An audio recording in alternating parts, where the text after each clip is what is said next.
Hi, this is Roger Moore, and you're listening to James Bond Radio. Hello, and welcome to James Bond Radio. This is episode 125, where today we've got a very special guest. We are interviewing none other than the legendary five-time Bond director, Mr. John Glen. Woo!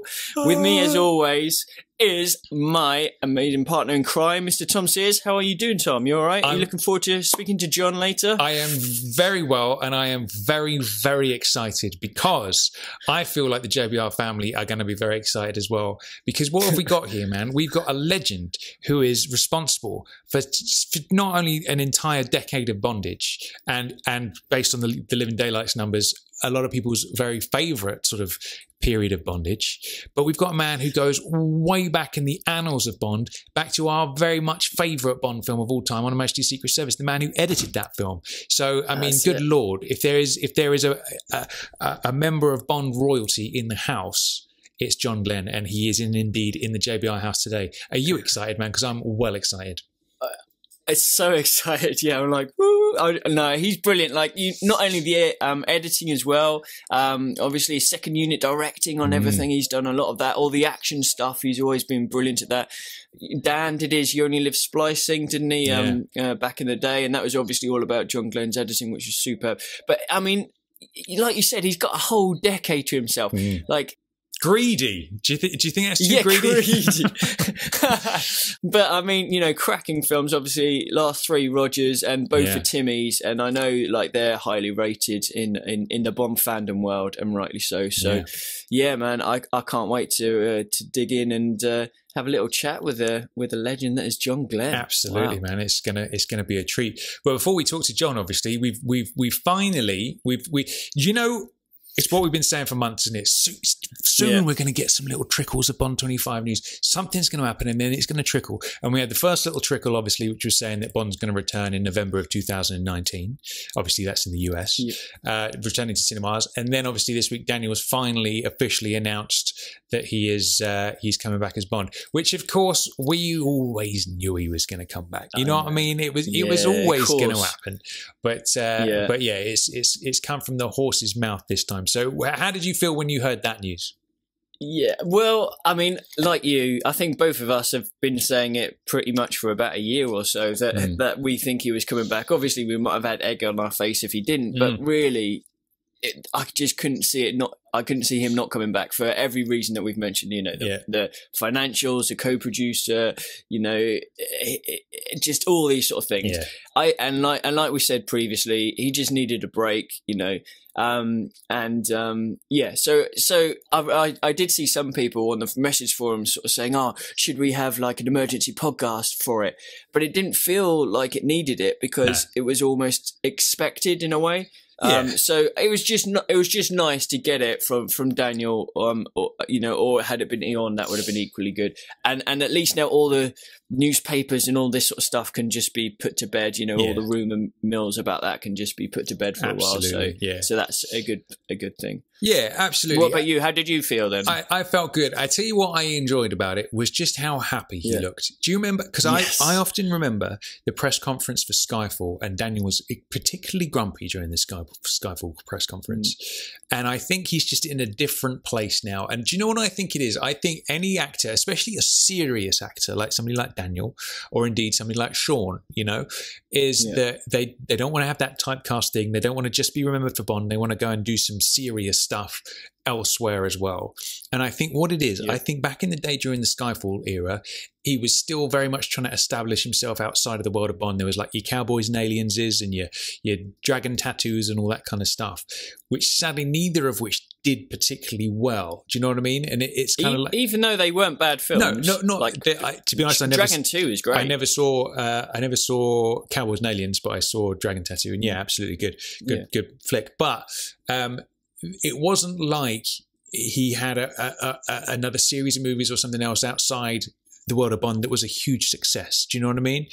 And I think there's perhaps like a bit of a battle within him to be like, right, I need to get Bond's great, but I need to be Daniel. I don't want to just be James Bond. I want to be Daniel, which for me is crazy talk, because if I was an actor, I'd be all about the Bond and I wouldn't do anything else. But that goes without saying. But I feel like now, and we said it during the Spectre sort of press conferences and stuff as well. He just seems a lot more happier these days. And back in those days, you know, he didn't have his good woman by his side, old Rachel Weisz. Didn't have that. I feel like he's probably just a bit more settled and a bit more comfortable and just generally happier. Maybe his life is just a bit more settled, and he's like, yeah, you know what, fuck it, I'm going to embrace Bond, and I'm going to ride that pony for everything that it's worth. And I think that's where we're at least that's where I hope he's at with Bond. I don't know, what do you reckon? Yeah, I think you're 100% nail on the head there. I think the relationship between him and Eon is spot on. I think that's never been better. He obviously enjoys, no matter what anyone says, you know, that comment taken way out of proportion. Yeah. He loves doing Bond and he enjoys it. In fact, okay, so let's just go through what happened. So this was on the Late Show with Stephen Colbert. So I've got a bit of the dialogue conversation. Mm-hmm. So he'd had interviews all day, hadn't confirmed it with anyone, went to the Late Show, and Stephen Colbert was like, Daniel Craig, will you return as James Bond? Yes. And when he said yes, I think for about half a second, he wasn't sure what the reaction was going to be. He really, really didn't know what the reaction was going to be. Yeah. Of course, the audience went nuts. They all were cheering, standing ovation, and he broke into the widest smile, and a really, really genuine smile. Yeah. He was beaming, like you said, like, he was so overwhelmed, I think, a little bit by it, and then he was basically saying, I couldn't be happier. I think the fact that he could now say it and the fact that he knew it was happening, he said, I couldn't be happier. And Stephen Colbert said, well, how long have you known about it? Daniel says, it's been a couple of months, so that means it was around mid-June that it was. I assume he was officially signed on. Yeah. We've been discussing it and trying to figure things out.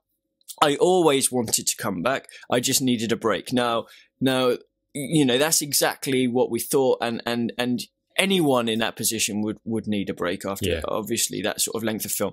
So another interesting thing Stephen Colbert said was, is this your last Bond? Can you tell me if you're going to do the one after that? And Daniel Craig replied, I think this is it. This is it. I just want to go out on a high note, and I can't wait. Now that is brilliant to hear. What do you think of that? Yeah, that put a big smile on my face as well. Now, there are right. I need to get my brain in order. There are two things I've seen crop up as a result of that. Right. Number one, the word on the street is that they are indeed working on an adaptation of You Only Live Twice, which, I mean, man, I want that so bad and hard, right? I want that so bad. So if that is indeed true, thumbs up. You know, we're going to get Christoph back, I'm sure, and there's a whole world of conversation to be had about that for sure. Now, something I've seen on the interwebs is people saying the comment about him wanting to go out on a high note implies that he didn't think Spectre was a high note. Now, I've done some digging, man. You know, sometimes you go down the rabbit hole a little bit on your forums, on your blogs and all that kind of stuff, in the comments area and all that kind of stuff. Now, there's another little word on the street that by the time Spectre finished shooting, that Daniel and Mendes weren't perhaps the best of chums, and there was some creative differences going on there, and they weren't that, you know, they weren't on such good terms. And I wonder if that's true.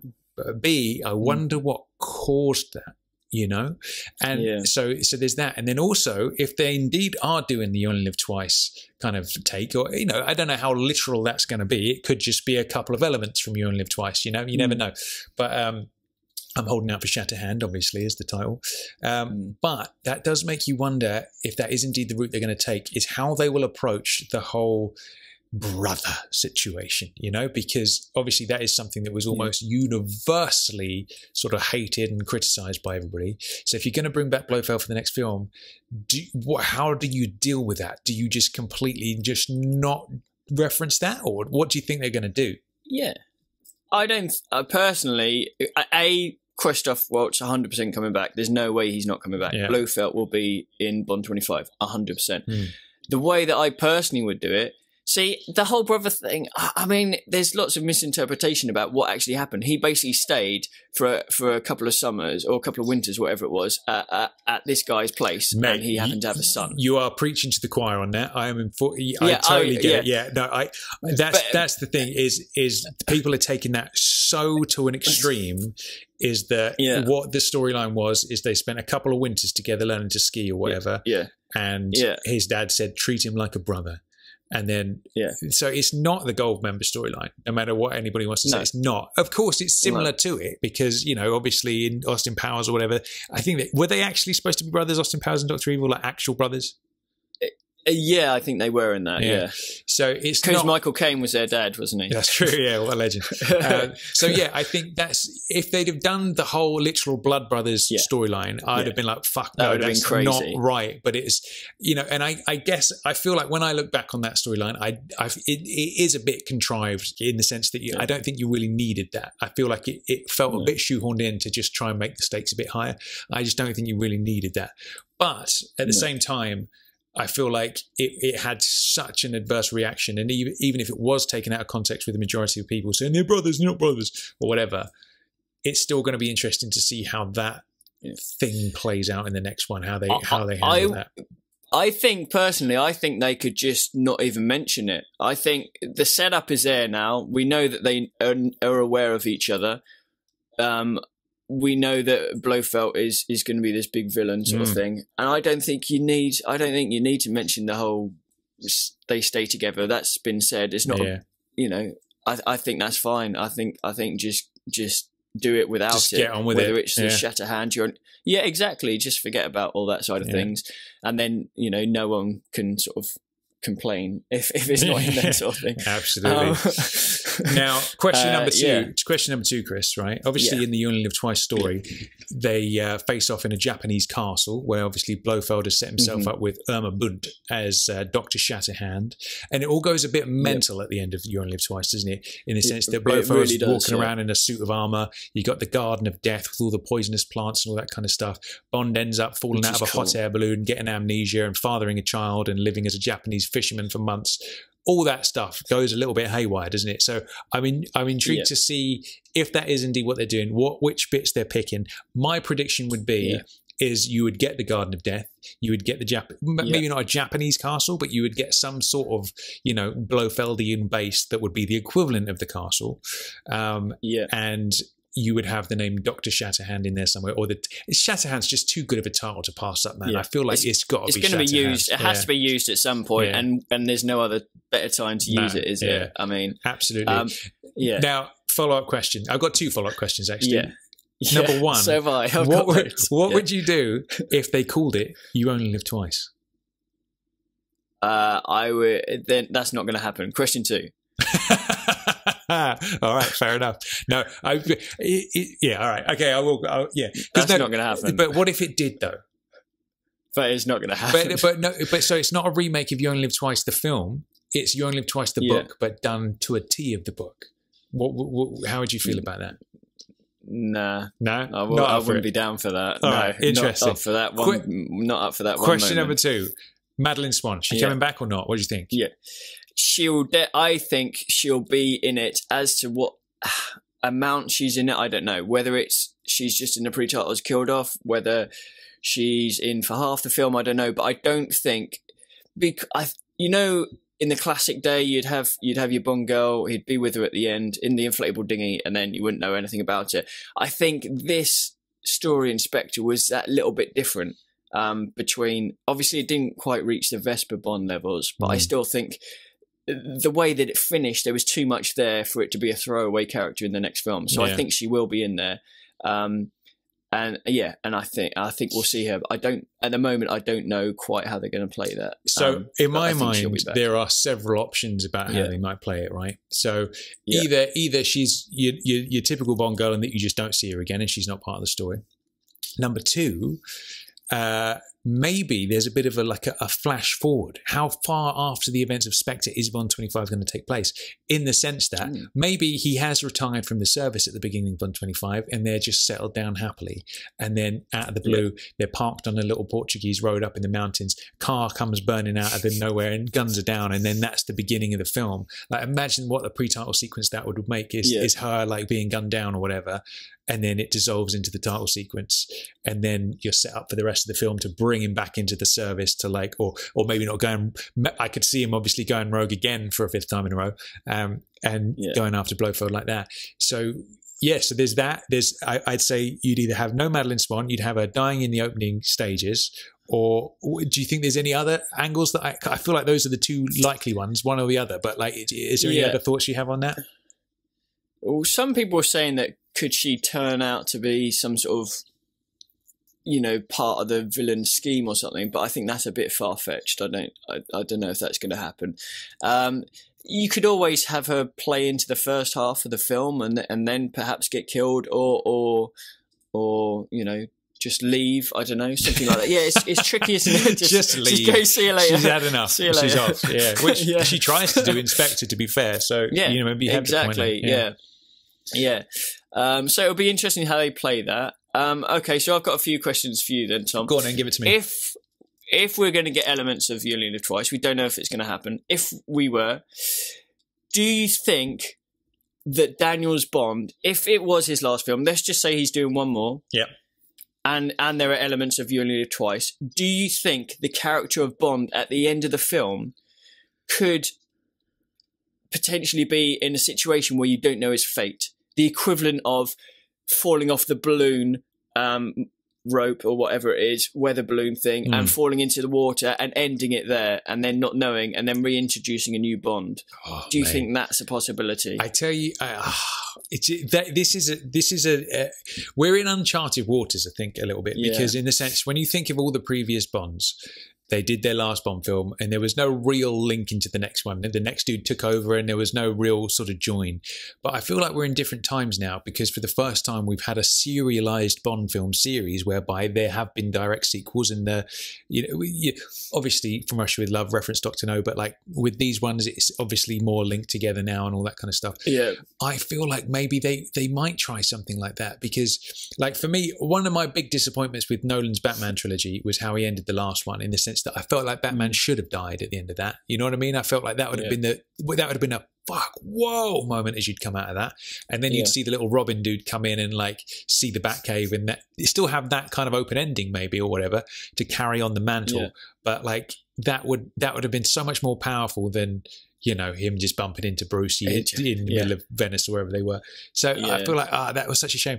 And I feel like if there was a time when you were going to maybe kill Bond off at the end or have some sort of ending like that, it would be this one. Do you know what I mean? It would be this would be the one you would do it at.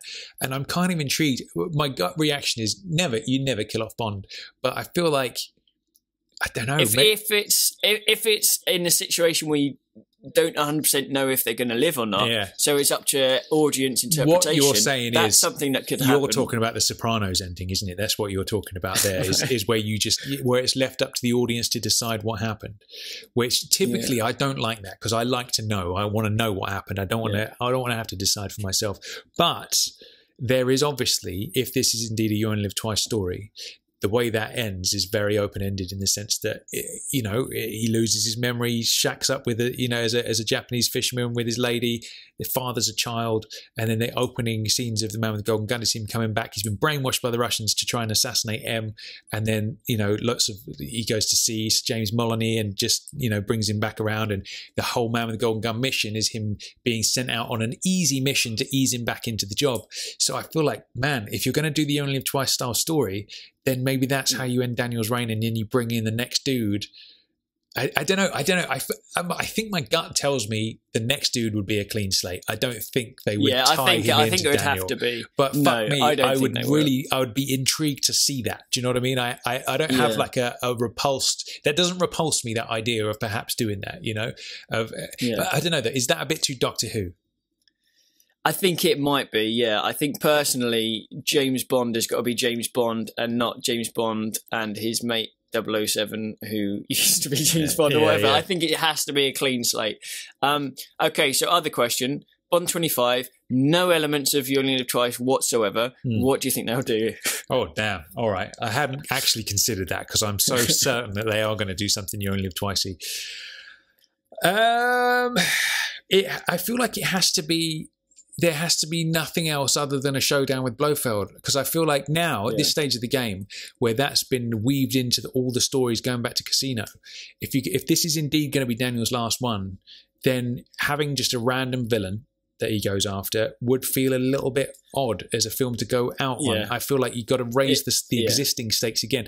And I have heard through the grapevine that one of the things with the Mendes friction, and if you notice the amount of press Mendes did for Skyfall versus Spectre, it was like chalk and cheese, nowhere near as much for Spectre as he did for Skyfall. So that kind of says a lot. Apparently, one of the things was originally when Blofeld's helicopter crashed, by the time they reached the helicopter, Blofeld was meant to have been missing and not there. Yeah. But apparently it was Mendes' call to have him arrested. So, and apparently which apparently didn't go down well with the powers that be. So, and again, who are we to know whether that's true or not or whatever? But that's what we've heard. And I feel like having Blofeld arrested was such a just not the right decision to be made there. Like, you either kill him, which I'd have been gutted about, you either kill him or he just disappears and escapes. Blofeld always escapes, man. That's what he does. He just gets in his Bartho sub and he fucks off. Like, that's the Blofeld way of dealing with things. So I feel like him being arrested was just so the wrong move. But yeah, I don't know. What are your thoughts on the matter?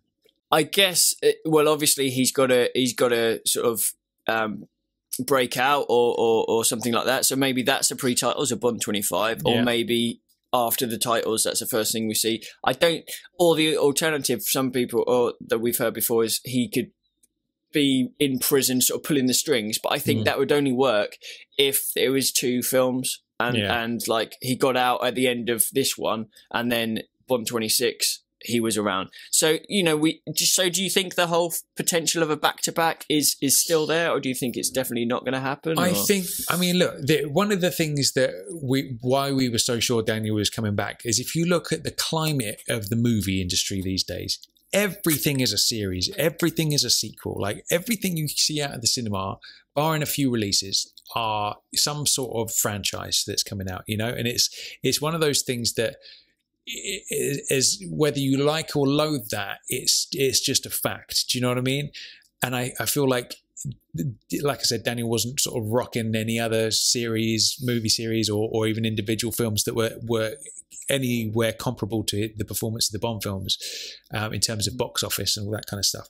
So I feel like in this day and age, again, if they're ever going to do something like that and do a back-to-backer, now would be the time to really like cash in and just be like, you know what, like, we've got such a high, like, it's the lightning in a bottle thing with Daniel, isn't it? It's like Bond hasn't been this respected in literally decades. I'd say back to the Connery days, like the early Connery days, Bond hasn't been this respected. So I feel like the time is now, if you were going to do it. My gut feeling tells me Daniel wouldn't be up for it. I feel like, and my gut feeling as well would be, I'm a little bit worried about trying to make 2 movies at the same time rather than just making one fucking good one. Do you know what I mean? I feel like you might dilute things a little bit. And have 2 sort of okay to good films rather than one belter. And I feel like that's probably where they would put their energy, I think. Yeah. And there's always the case with these sort of films where the first film, if it was a 2-part thing, never feels complete. It doesn't feel right. And I don't think you could do that with Bond. I mean, it maybe, but okay. So we're thinking maybe probably a 1-picture deal. One thing, go out on a bang, huge story, that'd be great. Mr. Hinks, would you like to see him come back? Yes, I would. I suppose it depends what kind of tongue they play, because he could easily come back with some sort of metal appendage after his exit from Spectre. Metal appendage? Yeah. You know what I mean? Like Jaws when he gets kneed in the groin. Something like that. I don't know. But I feel like what I think would be funny is that whenever they announce the new Bond and they wheel out the new cast, I think it will be a bit odd for them to wheel out more or less the same people that they wheeled out in the previous film. Do you know what I mean? That would be a bit unusual. And I feel like I'm not quite sure how that would feel. Do you know what I mean? In the sense that, okay, here's the new Bond girl, here's the new Bond villain, here's the new henchman. Whereas this time it will be, here's the same henchman from last time, here's the same villain from last time, here's the same Bond girl from last time, and it will be a bit like, So, I feel like Mr. Hinks probably won't return. But, I feel like there's a place for him to return if they wanted to. Do you know what? Go on. I would love him to return, but not be at the red carpet, so you don't know he's kind of in it. Obviously, you'd find out in the credits, but I think him turning up as a surprise would be great if he's utilised right. Yeah. And maybe in addition to the red carpet, could be Blofeld's White Pussy. What do you think if they had that wandering on the red carpet as well? I would like to see more of the Pussycat. I tell you that right now. I would like to see some more of that this time. We've done the gentle reintroduction of the Pussycat. I would like to see this time the full-on Blofeld sitting in his pointy chair, stroking the Pussycat while he's like, "I've been expecting you, Mr. Bond." Like, that is what I would like to see this time, man. Just really fucking go all out for it. That would be nice. But I have a lot of questions in my mind. You know what I mean? I feel like it just depends. It depends how they respond to the critical reception that Spectre got, which, let's face it, in America it wasn't good compared to what we had in the UK. It just depends how they decide to respond to that, whether this will be a direct sequel to Spectre or whether they go in a slightly different direction.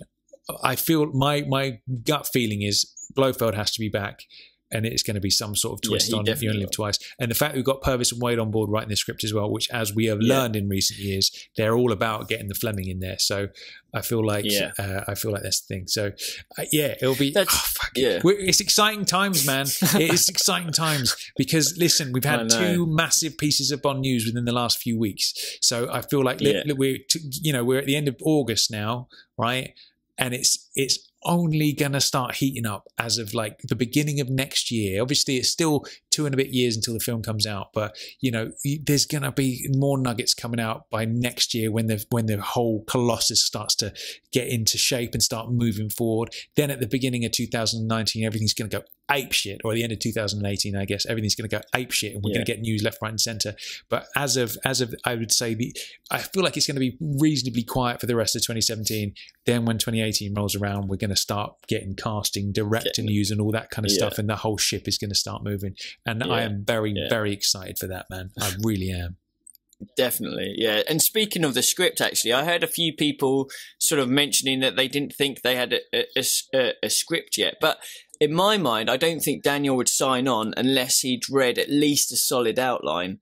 And we heard that Purvis and Wade were working on it from quite a long time ago, so I'm pretty sure they probably had a first draft. Yeah, I mean, look at it, man. We're 2 years after Spectre now, and it's like they wouldn't when they say we don't have a script yet. That I take that to mean they know where they're going to take the story. They've got the outline. They've got the rough idea. They just haven't coloured it in yet. Do you know what I mean? I feel like they've got where Bond's going to start off. They've got where he's going to finish and a rough idea of what happens in the middle. But like now they're just really fine tuning that and filling in the boxes, so to speak. And they've got a good length of time just to make it like on point. It's going to be a killer script. No quantum style rushing. None of that stuff. No. They are putting their feet up. They are taking their time over it. They are getting it absolutely right. And if Daniel says that he wants to go out on a high note, I feel like that's really what they're pushing for. That may even be why they pushed it to the extra year back to 2019.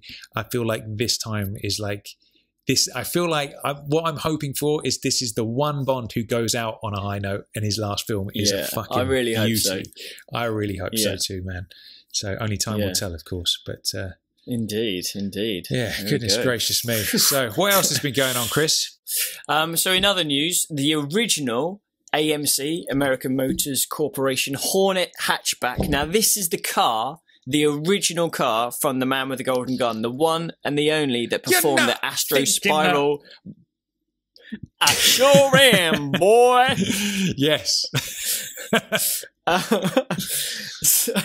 So yeah, this is obviously the one that did they called it an Astro Spiral roll, but I think it's just called a barrel roll now. But this is the actual car from the Man with the Golden Gun. It's up for sale. So it's a single seater. They took out all the chairs, put one seat in the center for balance. They've upgraded the suspension, stuck in a roll cage, obviously, and it looks mint. It really looks great. And I know we went to the Bond in Motion down in Bewley a good few years ago, and they had it there. And in fact, I think they had it in the London one as well.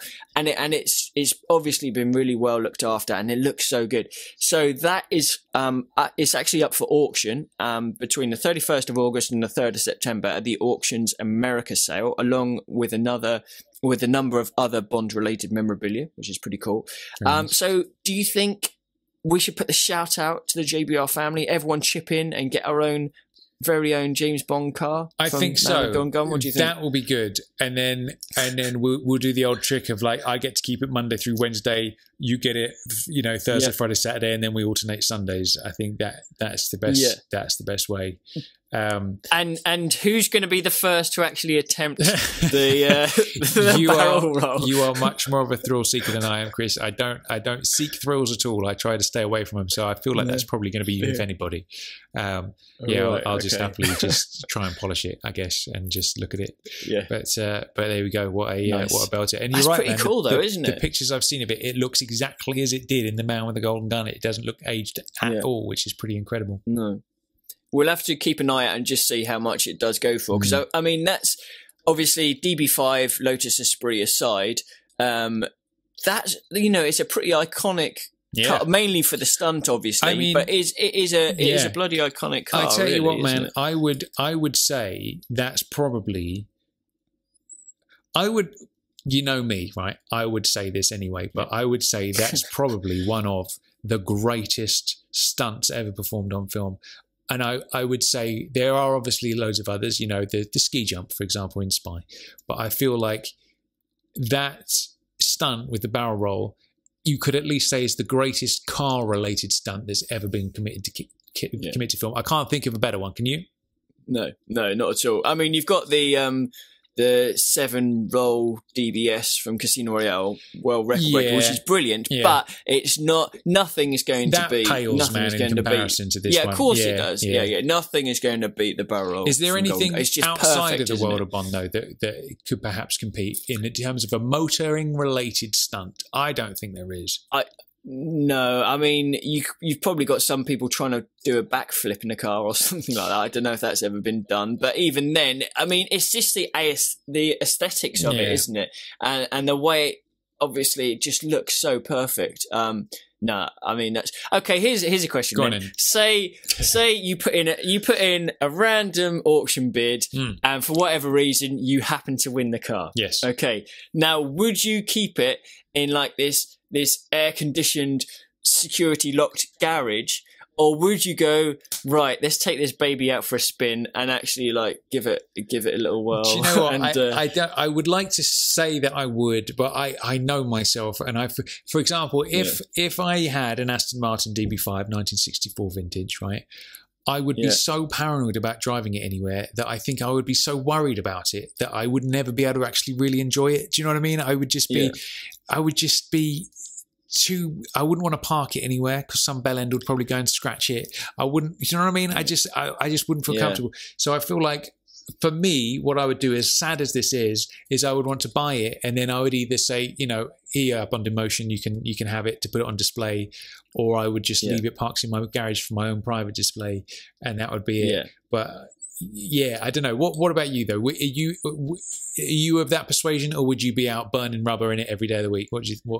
I wouldn't be out burning rubber. I think I'd want to do at least one lap of like a test track or something, just to drive it, just to say I've driven it, but then polish it up and keep it looked after that. But or get your mates in the back. They can all just huggle down below the roll cage and just like you would have to have a costume for every passenger, wouldn't you? You'd have to give them the JW Pepper outfit that they would have to wear if they want to ride in the car.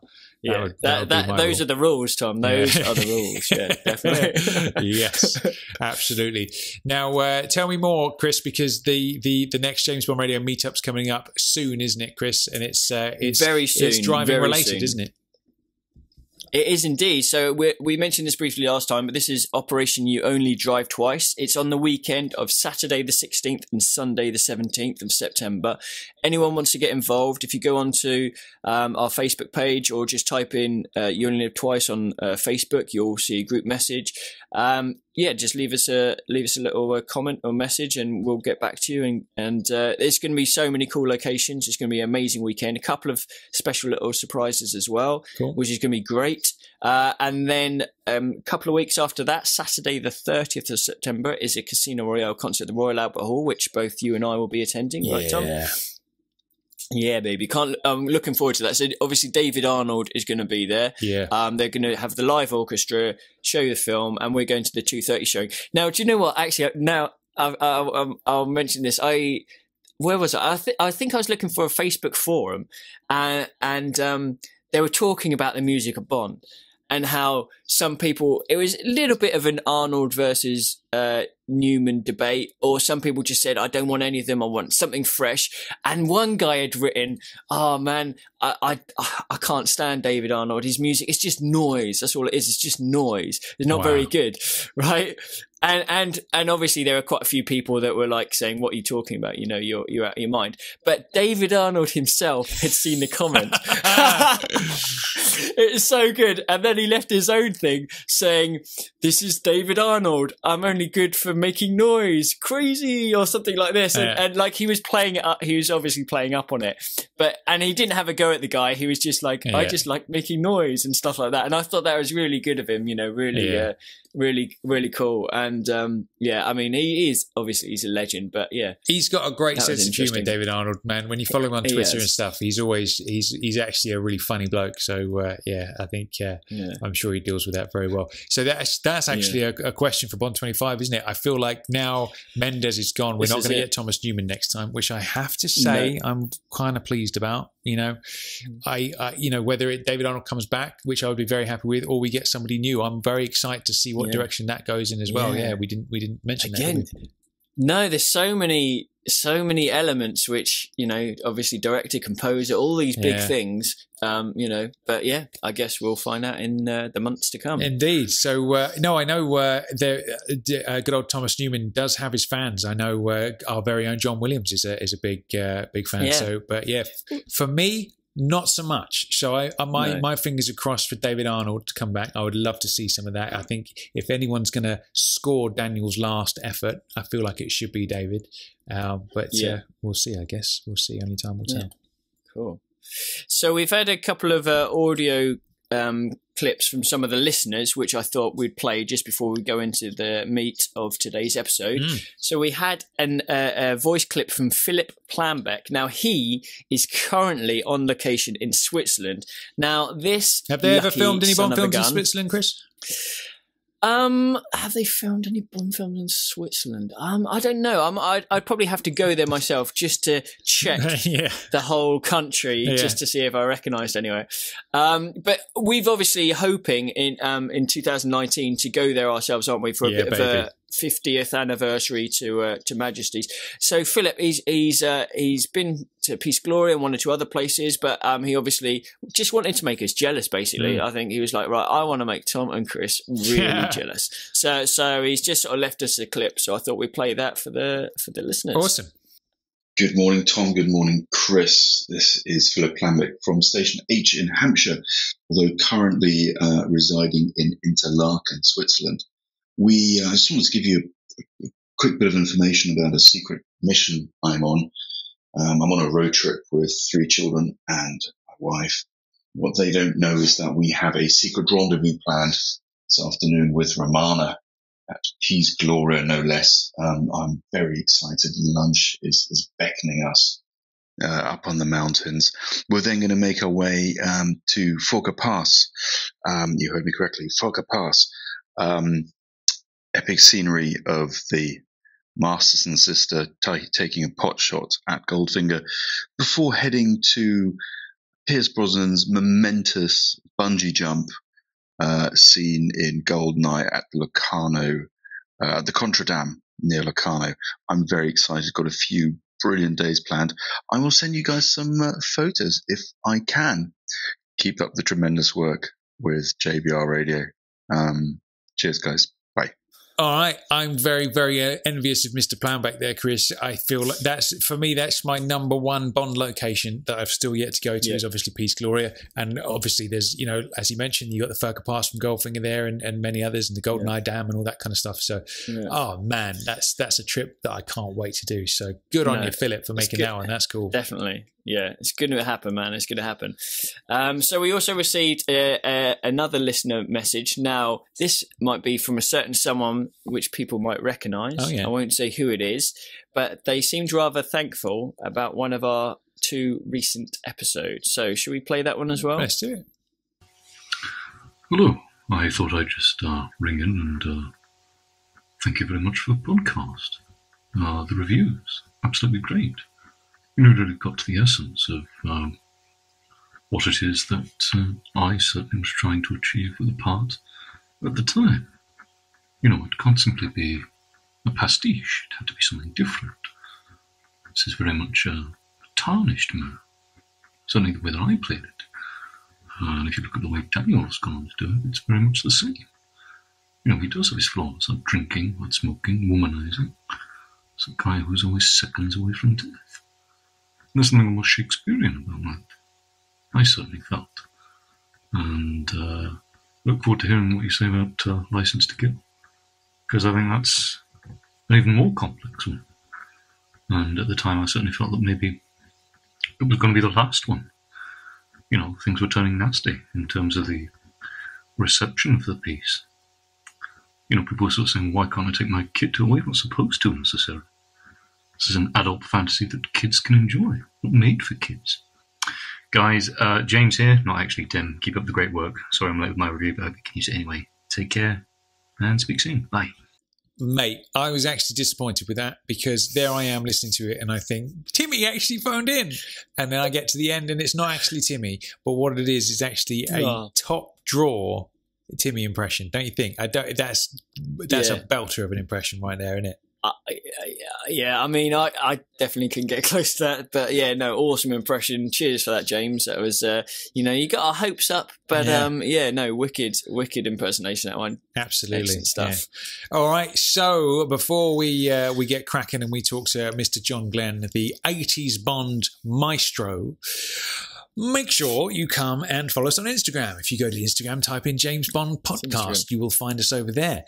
There's lots of lovely James Bond pictures, especially of the James Bond ladies, I might add, that good old B-Dobbs, Brian Dobson has been posting for us lately. So kudos to him for that, absolutely. Come and follow us on Facebook. Just type James Bond Radio into the search box and you will find us. Come and click like and join in the fun there. Excellent community stuff going on there. Obviously, follow us on Twitter as well, which is at James Bond Radio. Excuse me, I had a little burpee pops there. Obviously, we've got Periscope as well, so that's at James Bond Radio as well. You can see all the backlog, especially of Chris there doing his Bond on location stuff, which is all very nice, and all our backlog of live streaming videos that we've done in the past. Come to jamesbondradio.com where you can see the blog and the posts and all that kind of stuff, and you can see some of the fun on location videos we've done, and every podcast we've ever done is obviously listed on the website. You can come and subscribe on iTunes. Open up the iTunes store, type in James Bond Radio and you will find us. Make sure you subscribe on there so you never miss an episode. Even if you don't listen to us on iTunes, please subscribe on there anyway, because it helps us get higher in the charts and attract more listeners and all that kind of stuff. That's always useful. Of course, over on jamesbondradio.com as well, you can leave us a voicemail. You see a button on the right hand side that says send us a voicemail, and you can click on that, and through your computer or phone you can send us a trivia question or a quote, or you can just say hi, or you can tell us a story, or you can tell us to bugger off. Whichever one is up your street, you can do that.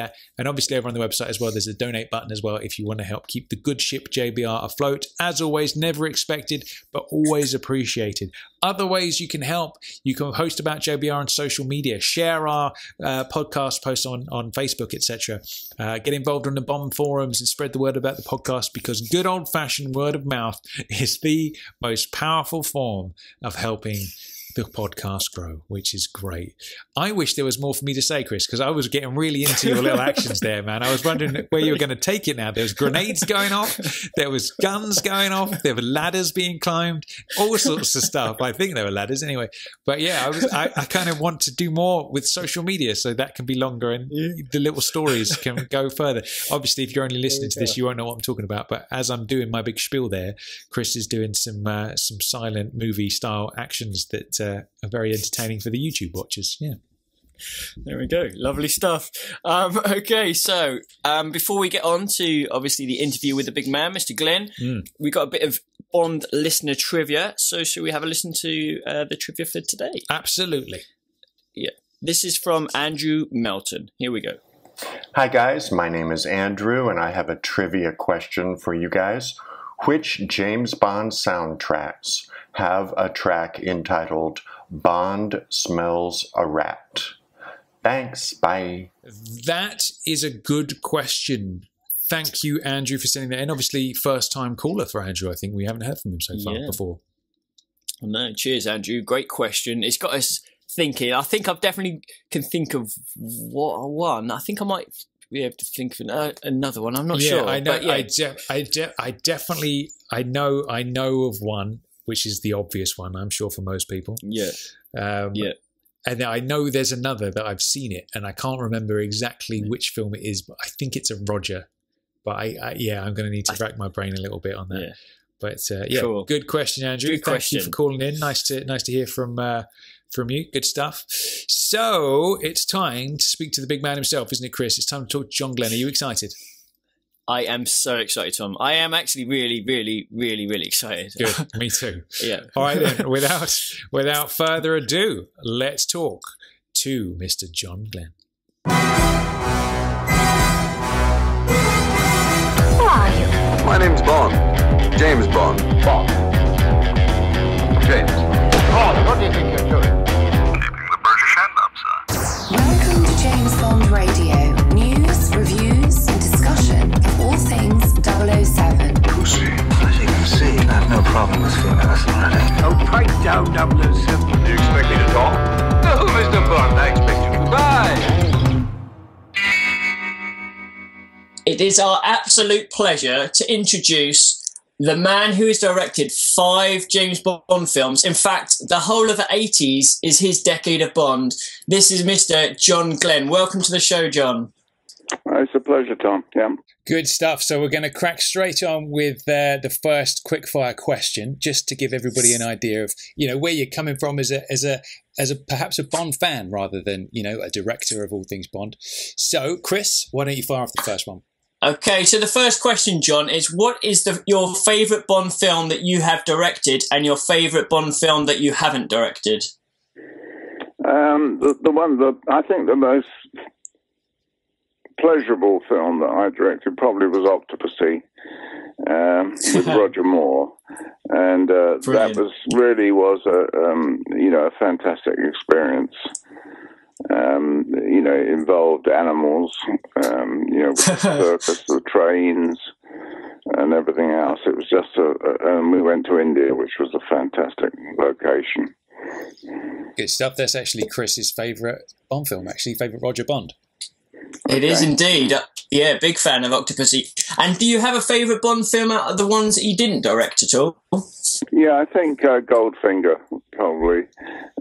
Classic. Was my favourite Bond movie. I've always loved all the Bond films, particularly long before I started directing or even editing. And I think that Goldfinger just had so much humour in it. Yeah, that's a beauty for sure. Mm. So I imagine this was part of your process when you stepped in to direct Roger's films. So what is your favourite of the Bond books? It's Goldfinger because I can remember picking it up and reading it when I was on holiday long before I worked on the Bond movies, and I couldn't put it down. I just thought it was a fantastic book. It is a beauty for sure. And it's quite close to the source material, the film as well, which I think helps definitely. Yeah. So now on to question 3, John. Now this one might be quite tricky because you've directed 2 people who have played James Bond, and obviously there are others in the series that are very good as well. But if you had to pick one, who would you say is your favourite James Bond actor?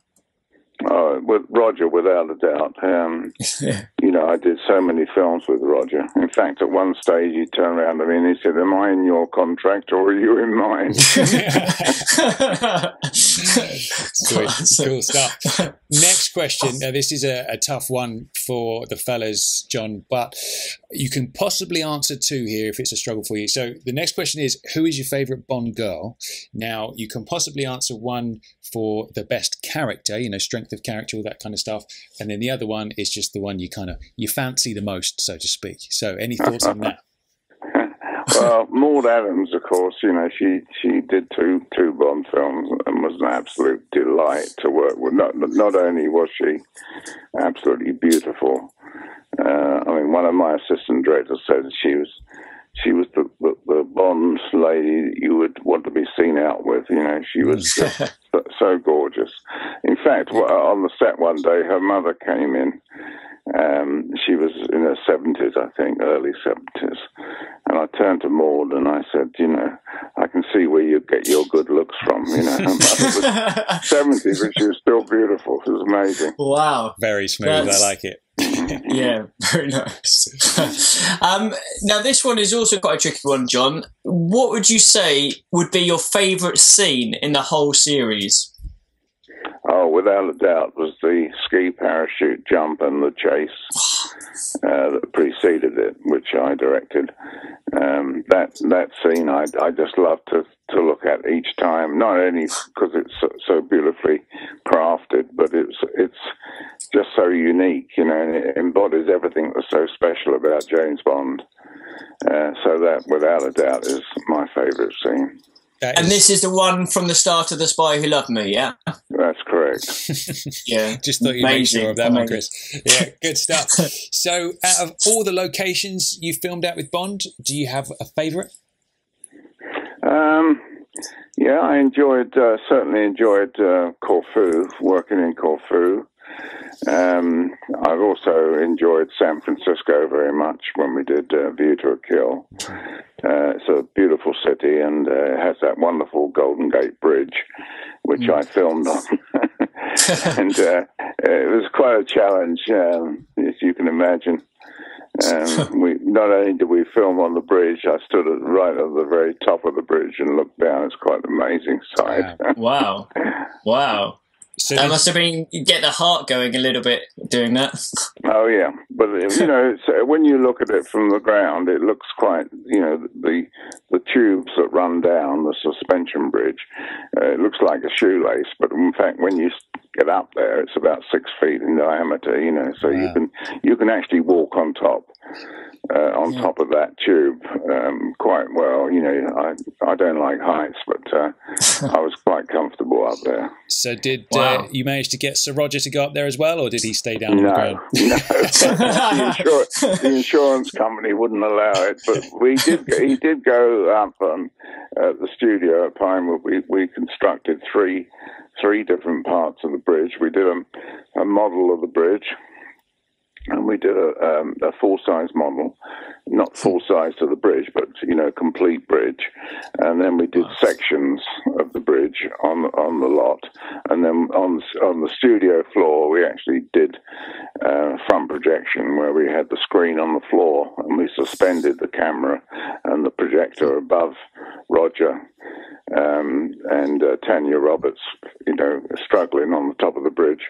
And, it was quite a challenge technically, but in those days we didn't have CGI, of course. So everything had to be done for real. So every bit of all the equipment that was suspended above Roger and Tanya, every piece that could fall off had to have a safety line on because it weighed tons, and if it fell down, it was all a bit of Heath Robinson anyway, but we had to make sure that it didn't fall on the actors. That's interesting, actually. So what are your thoughts on CGI and all that kind of stuff? Because it seems like in the days before that, it was almost like you had to be even more creative to find solutions on how to do things. Whereas today you can just whip something up on a computer. What are your thoughts on that?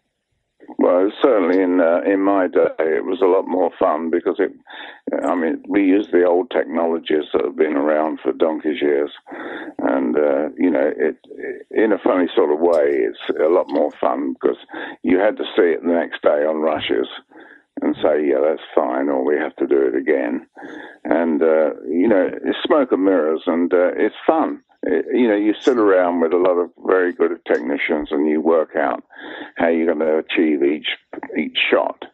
And we're only talking about 3 or 4 seconds sometimes.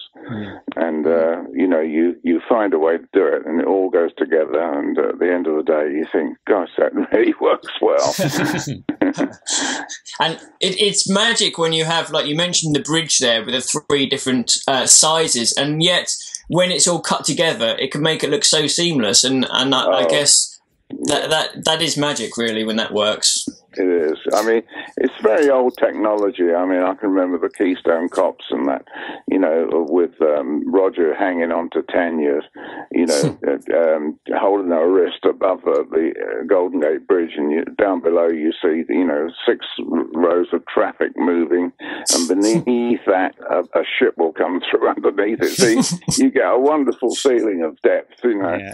And it is fun. And when you draw the scene up before you shoot it, you have to, do a storyboard. And, I used to be a film editor, so it was quite easy for me to actually do storyboards. So each shot, was arranged in a sense in my mind. And then I used to draw it up with the aid of an artist. And then we would sit around, all the key technicians, and we would figure out how we're going to achieve each little piece. And that's the fun. That's the fun of doing that. I mean, once you've made a plan, then just a question of shooting it, basically. I have to tell you, I think one of the most genius things, which I never even spotted until the last time I watched the film, is those underwater scenes in For Your Eyes Only, which weren't really underwater, and it was slowed down film with the fans and all that kind of stuff. That's right. And I never knew that wasn't filmed underwater. It looks amazing. Well, you see, Roger's very good, a very good swimmer, and he's very good underwater. But unfortunately, our female star had an ear infection.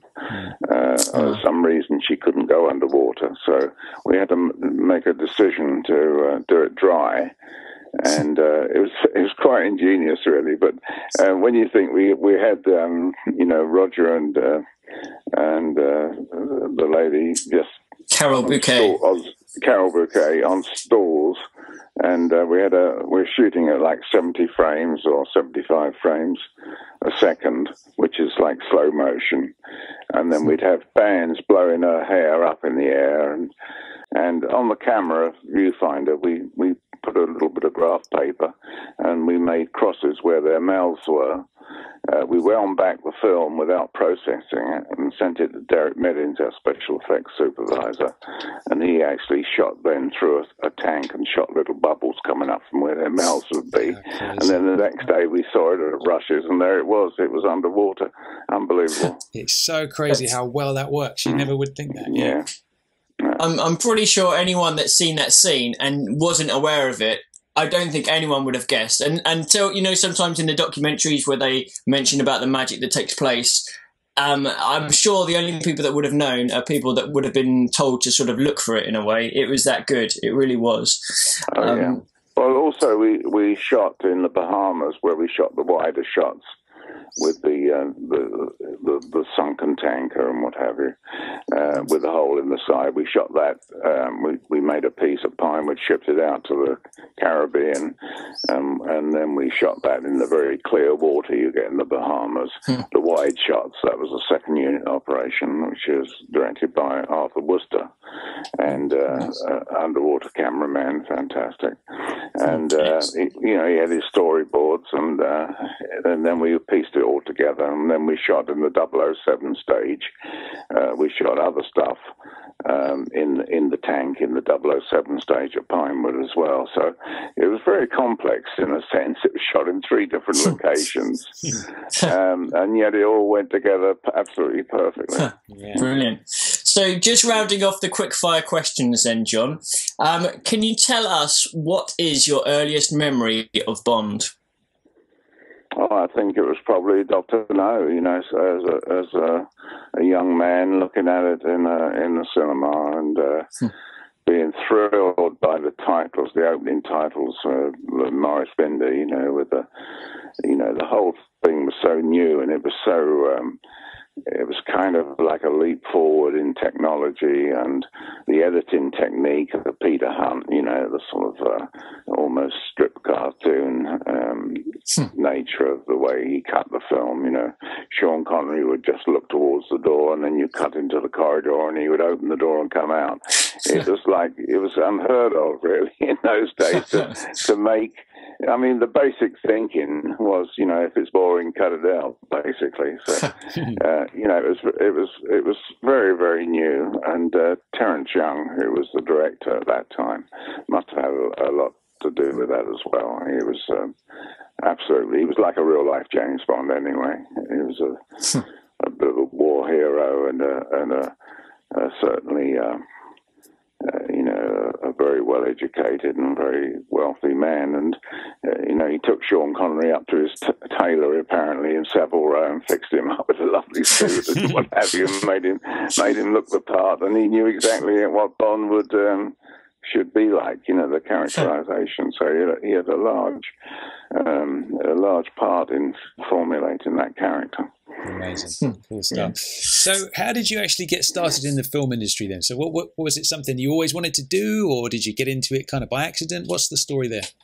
Yeah, more or less. I mean, I happened to I was born in Sunbury-on-Thames, and we were surrounded by film studios. We had Nettlefold Studios down the road, and Shepperton. A lot of my school friends' fathers worked, you know, as carpenters and plasterers and electricians in the studios. So it was kind of in a funny sort of way. It was quite natural for me to be drawn into this studio work. And when I went there as a messenger boy, and as a 14-year-old boy, I don't think you could do it today. And I walked into Shepperton Studios, and I was amazed. You know, you see people in costumes doing, you know, period films, and Sir Alexander Corder and his brother were running the place, and he was very popular, and everyone. It was a whole new world, and it was very exciting for a youngster to be there. And people are very considerate to young people, and you know, I think it's a bit different today. You know, people go to university and they come out at 21 or 22 years of age, and people treat them quite differently to how they treat a 14-year-old, if you like, you know. So, you know, I learned it the hard way in a sense, but I had a wonderful baptism, if you like, into the film industry, and people were very kind to me and very helpful. Ah, that's great to hear. Yeah, it's lovely. So your first brush with Bond then came obviously with Majesty's Secret Service, and you were working as editor and second unit director. So how did that come about? What's the story with that? Well, Peter Hunt was the editor, and Peter and I had both been youngsters, assistant editors at Shepperton in the editing rooms there. He was a little older than me, but he was more or less a contemporary of mine. And he watched my progress, and I'd certainly watched his, because he'd become quite famous as an editor. And I'd been working on television and doing a bit of second unit directing. And unknown to me, Peter had seen my progress, watched my progress. And when he was in a bit of trouble on Majesty's Secret Service, he called me and said, would you come over to Pinewood? I want to talk to you. And I was working on the Italian job at the time. And Peter Collinson was the director of the Italian job. And he said, I know Harry Saltzman. I'll ring up and put a good word in for you. I said, please don't.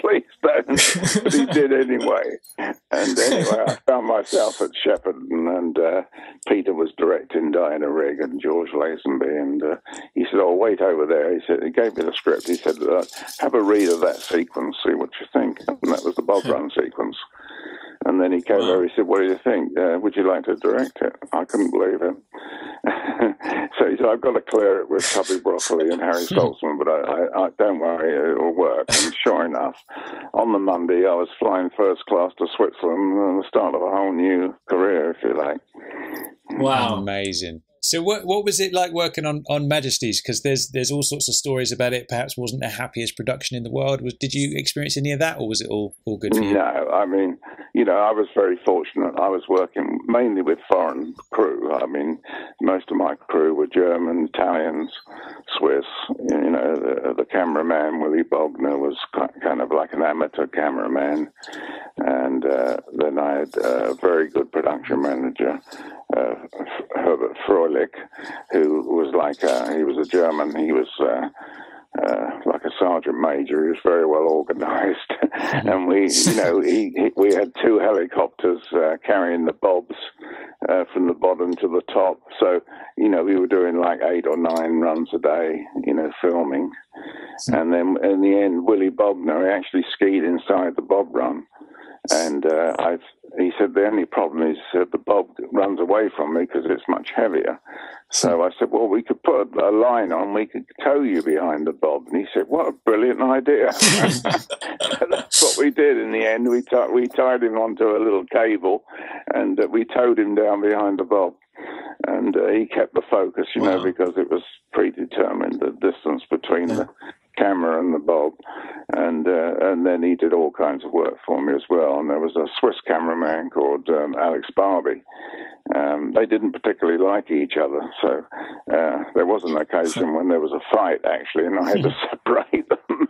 But all in all, we had a kind of adventure, and then I managed to shoot the Bob Run sequence in record time, and I inherited the rest of the ski sequences, which was great.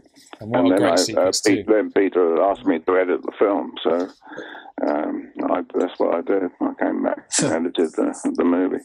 Amazing. Tom and I are huge Majesties fans, and I think the action sequences in Majesties are some of the best in the entire series. They're just so good. They just suck you in, and you can't take your eyes away because it's so fast paced, and it's just brilliant. Yeah, it stands up today, doesn't it? I mean, I met George Lazenby a couple of years ago, and, I know he wasn't considered to be the best Bond at the time, but he's got his fans, and there's an awful lot of people who think he's rather wonderful. And judging by the long queues that want his autograph and what have you, I think that's probably right. He's matured with time, I think. Sounds about right. Cool stuff. So you came back for The Spy Who Loved Me after that. So what was the deal with that? Because obviously a big break from Bond and then coming back. Was there much of a difference working on that one to Majesties? Well, Louis Gilbert, I'd been editing a couple of films for Louis Gilbert in Paris, and when Cubby came over and took Louis to the lunch, and I said, oh, that's nice. I said, give Cubby my regards and what have you. And then Louis came back from lunch with Cubby, and he said, oh, Cubby says you did some of the best stuff on the Majesty's Secret Service, and he wants you to do something on the new movie, and I'm going to be directing it. So he said, I said, well, the problem is I've got to, I can't afford to be out of work for 3 months while you're preparing the film. So he said, oh, well, don't worry about it. We'll figure something out. And sure enough, what they figured out was the ski parachute jump. And they sent me off to the northeast coast of Canada on the Arctic Circle to shoot the actual jump. And that was quite an adventure. But basically, what happened was we had this fantastic shot. It was the first shot we did on the film. And we had that in the bag, and it was a great start to Spy Who Loved Me, which I think is Roger's probably his best film, without a doubt. He looked, he was at his most handsome, and he was his most charming. And Barbara Bach wasn't bad either. For sure. She certainly wasn't. Definitely. So after Spy, then you came back for editor and second unit on Moonraker as well, and then you were asked to helm your first Bond film, For Your Eyes Only. Now, do you remember the day that you received that call, and was it expected? Did you know you were going to get it, and how did you find the transition from sort of second unit action directing to directing the whole film? Well, it's strange really, but Cubby came back after like a 3 or 4 year break, where we hadn't made a Bond, and after Moonraker, as I say, there was this hiatus, and I got a call one day. He said, "Would Cubby would like you to come and have lunch?" And when I got there were several other key members of the crew, and we had a very nice lunch. There were about 12 of us, and we all sat round Cubby's table at Pinewood Studios. And Derek Mellins, I think he said, who's going to direct the new Bond? And there was a bit of a sort of a pause, and Cubby said, well, I might get Guy Hamilton or Lewis back, or, but he wouldn't make any sort of commitment. And Derek jokingly, but really meant it, said, well, what about me? Derek Mellins, not me, but Derek Mellins. And Cubby sort of laughed. There was a bit of an embarrassing laughter went round the table. Anyway, the following week, I got another call, come for lunch at Pinewood, and went down there, and this time it was just Cubby and his wife and Michael Wilson and myself, and we sat at his table, and I thought it was strange, there's not many people here, and we had a very pleasant lunch, and he asked me a few questions and asked me what I've been doing, and it was just a very pleasant lunch, and then at the end he said to me, will you come back to the office, will you? I want to talk to you. So I went off and washed my hands and came back in the office, and they're all sitting there in the office. Cubby was sitting behind his big desk there, and the others were sitting around, and he looked straight at me and he said, how would you like to direct the next James Bond? Wow. Well, can you imagine? It was a complete surprise. And he said, well, if you want some time to think about it. And I said, no, I don't need any time to think about it. I can imagine, absolutely. Yeah. So with that then, with For Your Eyes Only, obviously there's a huge sort of difference between Moonraker to being a lot more down to earth than that one. So were like you involved in that decision to make it a lot more down to earth? Was there maybe a public perception that Moonraker had gone a bit too fantastical, being out of space, or what sort of drove that decision?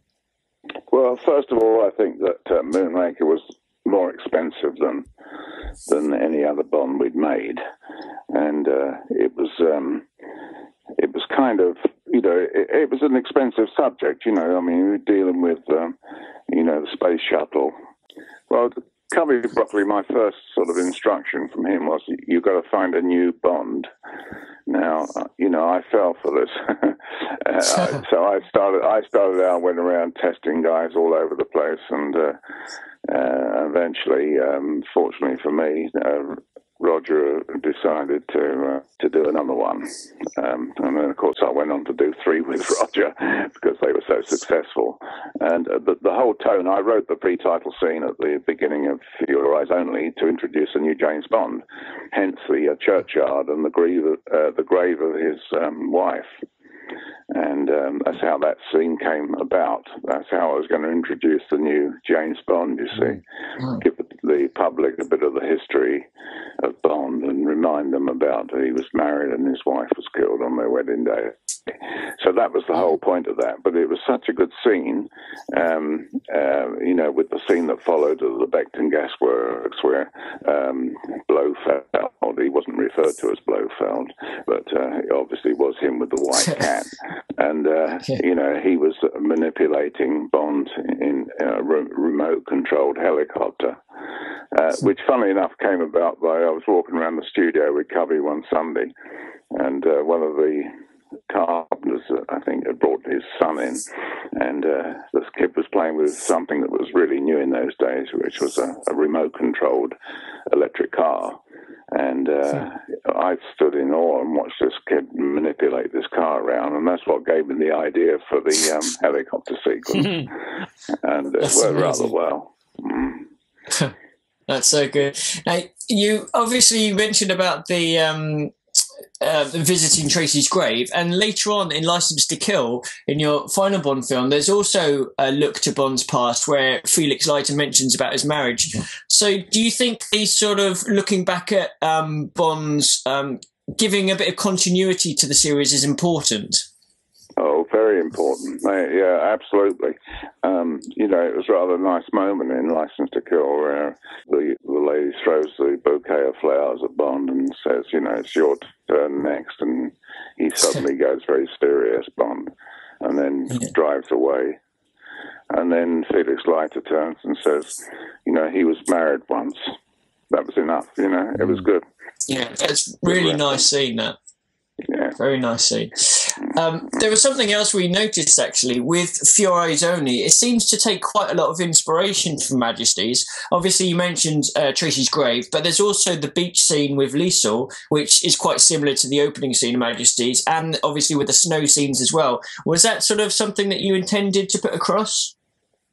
Not really. I mean, I think that all Bond films tend to have a snow scene, don't they? I mean, when I was a second unit director, I was known as the ski director, and I couldn't even ski, one time.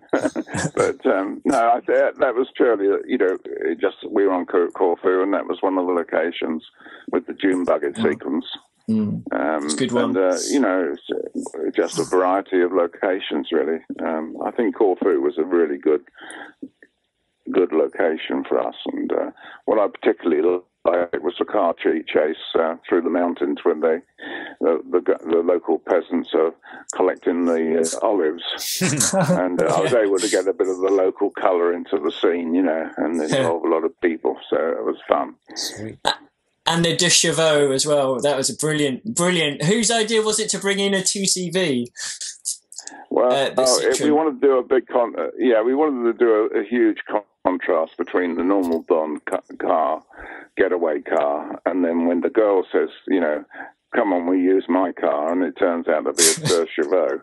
It was a fantastic contrast and quite a surprise for the audience. And I thought that was a great idea. Whose idea was it? Well, it was in the script. Michael G. Wilson and myself, we worked on and Dick Maybaum worked on the script, and it sort of developed, as a kind of a surprise element. Yeah, it was good. Nice. Sweet, good stuff. So one of the kind of unique things I guess you kind of had to deal with or you encountered is obviously during the making of Octopussy, you had a rival Bond film that was being made the same year with Never Say Never Again. So did that have much of an effect on you during Octopussy? Was there a feeling of like going up against the competition, or was it just ignore it and get on with the job? Well, I suppose it was initially. I mean, we thought ourselves it was a bit of a challenge to us because, Sean Connery was going to be in the other film, and Sean was a very good Bond. A lot of people would say he was probably the originator. A lot of people still feel that he was the best Bond, It depends on your age, really. Yeah. But so it was. But I wasn't really conscious of worrying about it because I thought we'd make a better film anyway. Quite honestly, which you certainly did as well. I mean, they actually they were editing at Elstree and we were at Pinewood. And one day their rushes arrived in our cutting room by mistake. And we even paid for the car to take the rushes back. We never looked at them. We just sent them back. Did? Oh. I mean, a lot of my friends were in the editing room anyway on that film. And, it was just, I just gave them a call and said, your rushes have arrived here. We'll send them back. And we even paid for the car. That's very gentlemanly. Yeah. Yes. Yeah. Oh, yeah, there's no ill feeling. But they decided anyway not to try and run up against us because they must have heard our film was very good. And they opened at Christmas. We opened in Memorial Day, as usual in America. And, they didn't try and come up against us directly, which I think they were very wise. Yeah, for sure. Yeah, definitely. So fast forwarding a few years then, John, onto The Living Daylights. Now, when that was due to be made, Pierce was originally signed on before Timothy stepped in. So once Pierce left to go and do Remington Steele again, were there many changes to the script, or was there any difference in your approach to making the film? Not really. I mean, Pierce, we were working on the script when we hired Pierce, and then Mary Tyler Moore got to hear about it, and she thought, "Oh, that's great. I had Pierce on option, so I'll make him. I'll have him play Remington Steele and James Bond. It sounds a wonderful idea." But Coventry didn't agree. So the deal fell through. But what a shame, that it happened that way. But, he went on to eventually be James Bond. And in a funny sort of way, I had quite a hand in it because I shot the tests for Pierce. And when eventually he got the job, they pulled the tests out of the vault.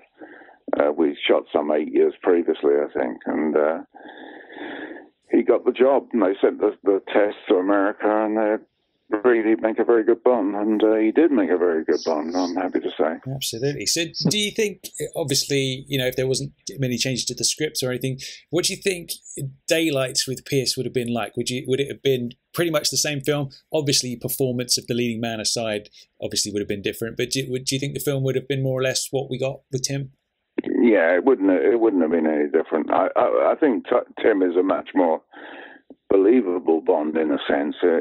He's a very, very good actor. He's probably the best actor we've ever had play Bond, quite honestly.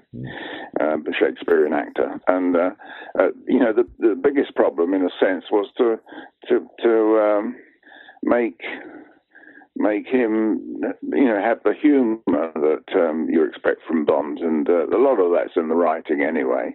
But I thought he was a fantastic Bond, and he was really before his time, because Daniel Craig is very similar to Tim Dalton in a way when you think about it. It's funny you mentioned that, Joe, because obviously there's another shift in tone going from Daylights to License to Kill, where it goes a lot grittier and a lot darker. And it seems to be way ahead of its time, obviously compared to the Daniel films, which are a lot darker now. Do you think it was almost too dark for the audience then? Or... I mean, it was the subject matter, really. I mean, you're talking about the South American drug business, and, it's vicious. It's very hard, and we couldn't have made that film the way we did if we tried to make it, suitable for kids, to watch. I mean, it was even the beginning of that film, it was quite hard and, quite vicious. With Leiter being savaged by the shark and all that stuff. But it was extremely entertaining. But unfortunately, the fact that children, I think it was a certificate 12, I think, or 15, I can't remember. But it was certainly, we certainly had a battle with the censor, and we had to cut an awful lot of stuff out to get the certificate we did. But of course, today they run it on television uncut, so it's quite acceptable today. So it was well before its time, really. Yeah, for sure. I remember it was a 15 because my first Bond film I actually saw at the cinema was The Living Daylights, and then I wasn't old enough to go when License to Kill came out, so I was. That's a great shame, wasn't it? Yeah, absolutely. Well, I remember trying to sneak into the cinema to watch it, and I got found out, so I had to wait until it came on video. You got thrown out. That's the strange part about it, really. That there's so many more people see it, don't they, on television? And I watch it occasionally when it comes up on television. I think it was probably the best film I made, really. Technically, it was a very, very good film. And we shot the whole film in Mexico. We didn't shoot anything in England at all. How did you cope with that, with the temperatures and the crew and everything like that? Oh, well, Mexico is a wonderful city, and they're no slouches when it comes to making films, I tell you. They've got some wonderful technicians and some wonderful actors. I think that was the biggest surprise of all, the quality of the actors there in Mexico City. I mean, we cast a lot of the, the supporting cast were cast in Mexico. and which was rather wonderful. And we used an awful lot of their technicians, of course. We brought some Maine people from England, but we used an awful lot of Mexican people, and it was quite a lawless country when we were there. I tell you, there were gunfights and all sorts of things going on in Mexico City while we were filming. It was unbelievable. Well, I'm glad everybody got home okay after that, that's for sure. Oh, yeah, but it was a very enjoyable... Well, I mean, we had to virtually rebuild the studio, Cherubisco Studios, which had been... Howard Hughes actually built it, and it was quite a modern studio, but it had been allowed to run into disrepair. So the first job we had to do, our art direction, production designer Peter Lamont had to do, was to virtually rebuild the studio. Wow. Funny enough, the first explosion on a stage brought half the roof down. The panels were floating down like autumn leaves. So one thing that's always kind of intriguing to a lot of Bond fans is kind of what would have been Tim's third Bond film that would have kind of followed License to Kill. So were you involved in like the pre-production of that at all? Not really, no. I mean, there was, after License to Kill, there's always a sort of a hiatus of at least 3 or 4 months where everyone has a rest and recharges their batteries. And during that time, the film was delayed. They were writing something, but then there was, probably License to Kill didn't make the money in America that they thought it would make. And mainly probably might have been because, kids weren't allowed in to see it. Because the American censor was also very strict. Yeah. And so there was a kind of a hiatus. So I wasn't really surprised when they decided to, have a big change round. And I think they had actually signed Tim for the next film.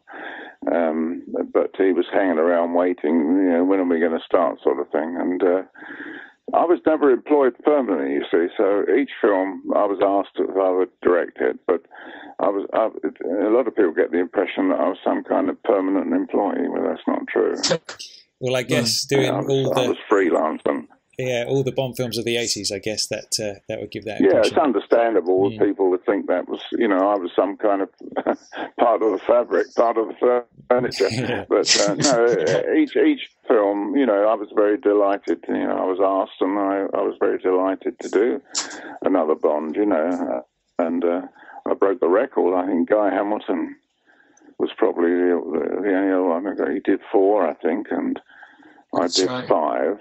Wow. But they're wonderful films to work on. I mean, you can't get better films to work on. Absolutely, for sure. Yeah. So obviously doing, the kind of tail end of Roger's movies, and obviously Roger is well known for being a bit of a prankster and a bit of a mischievous one on set. Do you recall any particularly memorable pranks of his on set?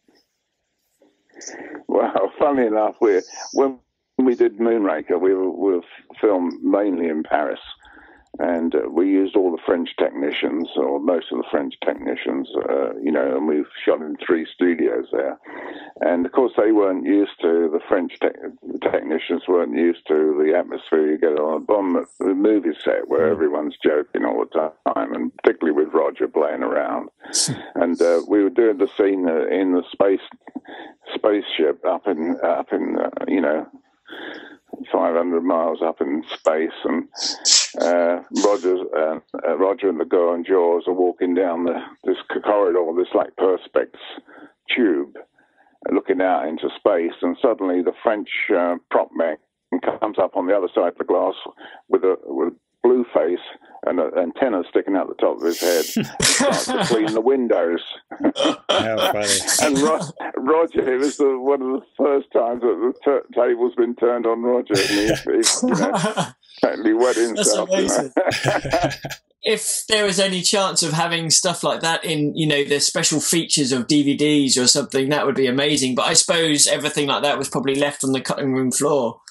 Well, yeah, we used to make a film purely for the crew, usually run it at Christmas time, with all the outtakes, so all the bloops and all the things that went wrong, and just Roger scratching his scratching his backside or something, and the time when we were, I think it was on Spy Who Loved Me, when Stromberg fires the gun under the table, and Roger's supposed to jump up just before it hits his chair, and he was a bit late off the mark, and he finished up with his backside on fire, running around the set trying to kill the special effects guy.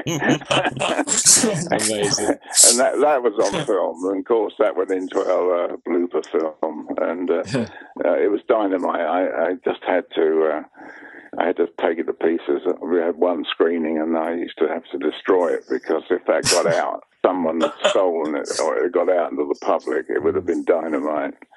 So it was strictly for our eyes only, shall we say? Nice. Very good, very good. So, working with Tim on set, I'd imagine he was a lot more serious on set, into his sort of method acting and reading up on the Fleming books beforehand. What was it like working with Tim on set? Yeah, he was very professional, and I admired his professionalism, and he had a good sense of humour, and he knew what made Bond tick, and but he wanted to do a more Fleming-like portrayal of Bond, so he went back to the original Fleming books in a way, and tried to be a little more serious than we had been probably with Roger.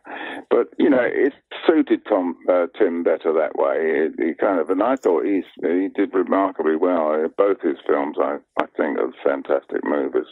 For sure. So, have you watched every Bond film since your tenure ended? And what are your thoughts on the style of the Bond films in recent years? Well, sometimes I get invited to the premieres, and Barbara and Michael are very good that way. They tend to remember all the old crowds, And I don't go to every premiere, but I've been to a few, and I think some of them have been extremely good. I think Casino Royale was very, very good, for instance. But the one with the Ice Palace, I didn't like very much. But I think they try and change the format slightly, and try to bring in new things. You see, in our day, the earlier Bonds, people didn't travel quite as much as they do now. And so it was very important to have the exotic locations, for people to get out of their everyday humdrum lives. So they see a bit of luxury, and I think that's what people love, to see the other side, the way what they think other people live, with the moneyed set and what have you. Absolutely. And we produce wonderful sets and things that are almost on the verge of being impossible, but they are just about possible, Yeah. So I think we've done pretty well, really, and it gets more difficult as time goes on. I think to be fresh and original. Did you see Spectre? I know the fan opinion was a little bit divided on that one. What were your thoughts? Yeah, I saw Spectre. Yeah, it was a bit too technical for my palate. I prefer a much simpler kind of story, but that's the problem these days. It's become so high tech, hasn't it? It's just a different world now. So sure. Before it was simple, people did things on the ground and what have you. Now you're dealing with electronic devices and computers and stuff, and it's not very visual, is it? That's the problem. Absolutely. There's just very quickly, there are some motifs running through your film which I just thought we have to mention. So obviously, Bond being startled by the pigeons is a classic, and it's almost like your own signature that you put into your movies. Where did that sort of idea come about, and have you ever been startled by a pigeon yourself? Many times. Yeah. Owls, pigeons, you name it, dogs, cats. No, it's happened to me a few times, but the reason why I chose pigeons is that they're cheap. you can get them. They're very plentiful, and they're all over the world. And you can have half a dozen of them standing by, so you don't have to wait while they round up the pigeon. You can bring another one in. So they're very convenient, and they do the job for you. Well, I suppose if Roger was paid so much, then it's good to stay cheap on the pigeons. Yeah, probably the cheapest thing on the movie was the pigeon, I'd say. Well, I must say, John, it's been an absolute pleasure speaking to you today. We've learned so much, and the stories as well have just been amazing and made us laugh. It's been a pleasure having you on board. Okay, it's not always nice to talk about it. I mean, it's the sort of thing you never forget, and I guess I'm getting old, but those memories are very precious to me, and, you don't have to read the book. You can just remember it. It's so vivid and so much fun. Absolutely, for sure. So one final question then, just before we let you go, is if Daniel doesn't come back, who do you think should take over? Well, there'd never be in a better position to get potential Bonds. There's Tom Hardy and there's all kinds there. I mean, I'm just trying to think of the names now, but off the cuff. But there's half a dozen of them out there that could do it. English actors. I think we're in very good shape, and it's not going to be too difficult, I don't think, to get another Bond. It's the character that's important. You see, it's the Bond character will live through all the changes.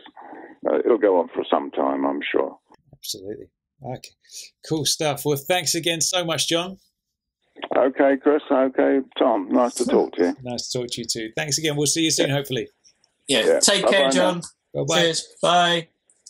Oh, mate, there comes a time, doesn't there, when you get some personal time with somebody who's an all-time legend, and you get to ask them questions, and they give you their undivided attention, and there's things that you always wanted to ask, there's things you always wanted to tell them, and you get the opportunity to do that. We had the same with Roger, obviously, where we had Roger's undivided attention for about half an hour, and it was a beautiful moment. And I think with this one, I felt some similar feelings. How was that for you, baby? How did that go? Yeah, no, exactly the same, man. I mean, he's such a top bloke, really, really nice guy. Obviously, legend in the Bond world. He's so much cool stuff to sort of talk about, and all the different films he's worked on in the various sort of guises. 80s Bond director. I mean, that guy is just an absolute legend. What a legend. I tell you what I particularly enjoy is when I meet or speak to somebody who I admire, who's had a big impact on my life in whatever way, shape or form. There are two things that I want to do in that interaction. Number one, I want them to know how much I love them, right? That's number one. I love you, dude. You're amazing. The trouble with that is you do want to know, you do want to get that across, but you also don't want to want to sound like a crazy-ass stalker, do you? So exactly. It's a fine line, isn't it? It's a really fine line. Yes. You don't want to just rip the clothes off and go, I love you, John Glen. Indeed. No matter how much you actually want to do that. You don't want them to be gradually edging away from you as you're talking to them. So there's that. I want them to know how much I love them. But two, I want them to know how much of a genius they are. I want to tell them why I think they're a genius, and then I want them to be like, this guy really gets it because he understood what I was actually going for here, and nobody else really gets. That's my dream situation, and I feel like my moment came there when I told him how much of a genius he was for the underwater scenes in For Your Eyes Only. That was you say for your life you want to meet Roger Moore and you want to just tell him how amazing that scene is when he makes good night sleep in the cupboard or whatever, and you've got that. And I've always wanted to tell John Glen what a legend he was for that underwater sequence, how genius that is, and I feel good that I managed to get those words out without sounding like a pillock. Do you know what? That scene is incredible, and I think anyone that watches that film who isn't aware of what they did to get that effect, no one would spot it. No. Absolutely no one. No. Purely only, even now, when we know how they did it, obviously completely out of air with the fans and then the optical bubbles added afterwards. Even now, you watch it and it's still not noticeable. No. It's still part as if it's all natural, and that, I mean, it's really clever filmmaking. Is what it is. Genius. It's having a problem. It's having a problem and solving that problem seamlessly. Like it is perfect. Yeah, it's so good. It is, and it makes me wonder, like the next generation of directors who are coming up now, where everything's done on computer. Like somebody who's a 10-year-old kid now who's going to be a big, the next J.J. Abrams in 20 years or whatever. like then they're probably not going to have that creative way of thinking, because it's going to be like, oh yeah, we just knock it up on a fucking computer, don't worry about it. And CGI is probably going to be so good at that point you wouldn't be able to tell anyway. But there's something so soulless about that. Whereas that sequence is such a huge problem. Obviously, like you said, she had a sinus issue, couldn't go underwater, couldn't submerge, and they solved it in such a genius way. And I feel like you've got to be a real creative, out of the box thinker to be able to come up with something like that. And I feel like that next generation just aren't going to have that. It's just going to be like, knock it up on a computer, that's fine, you know. And on a similar level, like miniatures and models, you know, that they were used so much more back in the day. And you think of the Octopussy with the Acrostar flying in and out of the that warehouse at the start, and that was like a foreground miniature. And again, it blends seamlessly into the background, and you just, you know, the Living Daylights, you know, the big bridge at the end with the battle, and they had, I think it was a matte painting underneath, and again it just works. And you think there is something, like, you're right, there is something about the whole CGI. I mean, sometimes it just looks blatant and it is what it is. And it's a lot of stories, like outer space stories, they kind of have to have it because they can't do it any other way to a certain extent, apart from obviously, you know, back in the day with Star Wars and stuff. But there is a magic to coming up with these old school effects, to using these models or matte paintings or whatever it is. And there is an ingenuity behind it. And you're right. I think doing everything on a computer, it does kind of miss that little bit of magic, I think. It's the same. Do you know what it is? There's parallels in the music world as well. Because back in the day, you know, you used to have, you know, back in the 60s, for example, you'd get the Beatles recording Sgt. Pepper's on like a 4-track tape recorder where they could only layer up 4 things at a time. And then they'd have to bounce those over and layer up things on top of that. And you had to be super, like you just basically had to be really good in those days to make decent music. And nowadays it's like, if you fuck up on recording, it's like, oh, we just go in there and fix that with a mouse, snip that little bit out and copy it across and nobody's going to know. And it's like, okay, that's very convenient, but you don't have to be that good anymore. Do you know what I mean? You don't have to be as good as they were back in the 60s or whatever, having to create these masterpiece albums with all those restrictions and all that kind of stuff. When you have this open playing field of a computer that can do fucking anything, it's just kind of like, it's just a bit lame, I think, really. It is, But saying that, it's obviously going to be the way of the future, and when it's done right, then it can work, and it obviously can work really well. But you have to have someone that knows what they're doing, and not some, you know, 90s tsunami chasing. I was just going to say that. I was just going to say that. I was just going to say, do you know what? The one question we should have asked him is how he would have dealt with the tsunami sequence in Die Another Day had that been his film. I would be intrigued, because I bet you'd have come up with a much better way. I think he just would have either laughed or you know, he obviously would have come up. In fact, I posted a video of actual real life tsunami surfing, which took place in Alaska. I mean, obviously it didn't look as massive as from the film, but that's actual people surfing a tsunami, so it can be done for real. It can be done. So again, also the other thing I wanted to mention, which I thought was interesting, John Glen, was that he obviously about the Living Daylights. If Pierce had done that film, he said it would have pretty much been the same sort of film as the one obviously that we got with Tim. So what do you think of that? Yeah, that's always been my thing, isn't it? I always said, if I could, the Bond films that never were, my number one, if I could see one of them, it would obviously be George's Diamonds. Like that, I would want to see that above all else, because I'd be intrigued. And then my second choice on that would have been Pierce's Living Daylights, because like I've said before, I can see Pierce in every scene of the Living Daylights. It feels like he could have done every scene, and it would have worked. And it's sometimes when you pick up another Bond and you put him in a different film, it's just like, oh, that doesn't feel right at all. Putting Roger in Majesties, for example, just doesn't feel right, does it? That doesn't feel like Roger's film. Whereas Living Daylights, I feel like Pierce slots in there just fine. And I think, I'm just, you know, especially for me, like that pre-title sequence, I can see him in the black jumpsuit and all that kind of stuff. So it's interesting to hear it from the horse's mouth, isn't it? That because I'm really, sort of appreciative of his honesty when he says that, in the sense that you would have got that politically even answer of like, oh, you know, it's Tim's film, he made it his own and blah, blah, blah, and nobody could have replaced it. But for him to just honestly say, to be honest, it would have been pretty much the same thing, but, you know, with just a different leading man, is a very honest answer, which I really appreciate. And yeah, it's I think next time I watch Living Daylights, I'm gonna sort of put my Pierce's eye on a little bit and just imagine how that would have been even more, just knowing that, like he said, it would have been more or less the same film, just with a different dude. How did you feel about it?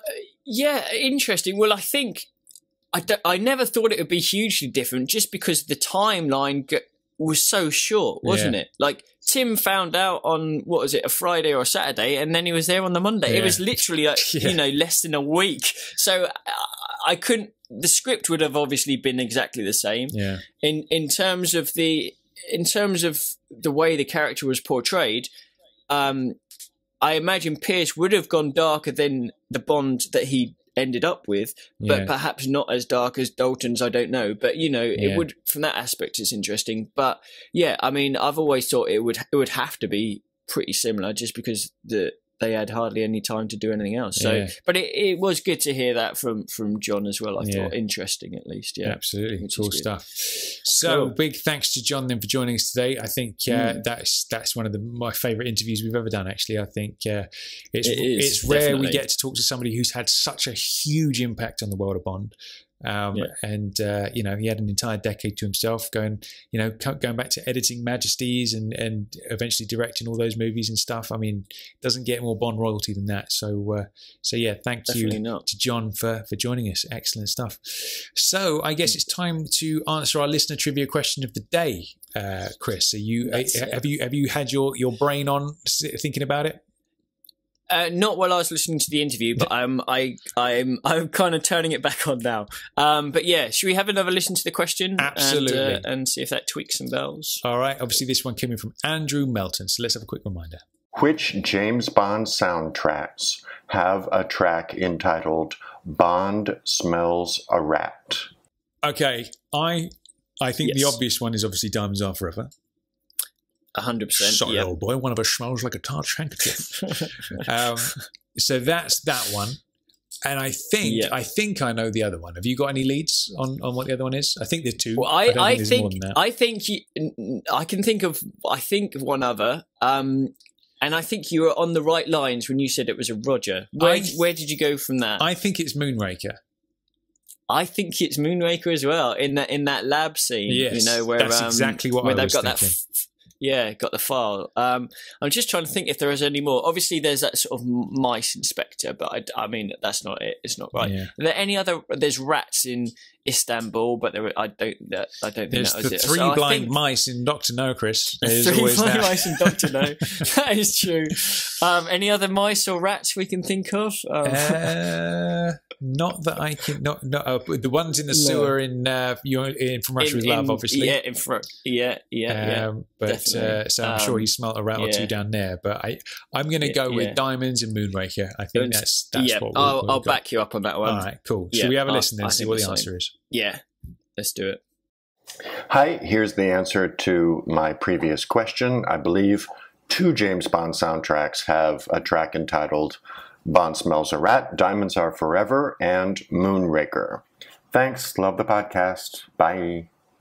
Well, we pinned the tail on the donkey, didn't we, Chris? We did well there between us. Certainly did. Well done, man. Well, you had him, and I was just like, yep, I'll roll with it. Lovely. But yeah, good stuff. Good one. Excellent work. Thank you for that question, Andrew. Good to hear from you, buddy. So, Chris, you know what time it's for now, don't you? What time is it? It's time for the Guess the Quote round. Bond.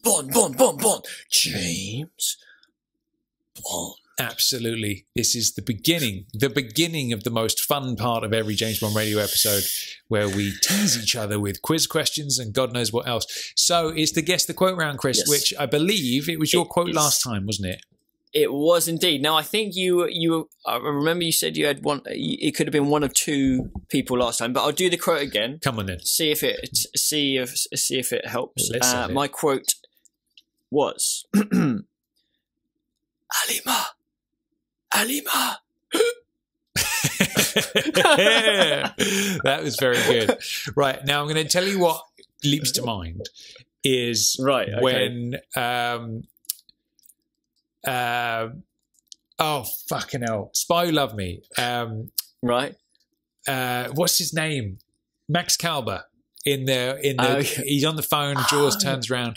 It's that kind of scene. Do you know what I mean? That's what comes to mind, right? I know that's not it, right? But that's the sort of scene that comes to mind. So am I in the right period of bondage when I say Spy Who Loved Me? Not necessarily that film, but that era. I'd say you'd have to go quite a bit earlier than that one. Quite a bit earlier. Can you do the quote for me one more time? Yeah. Halima.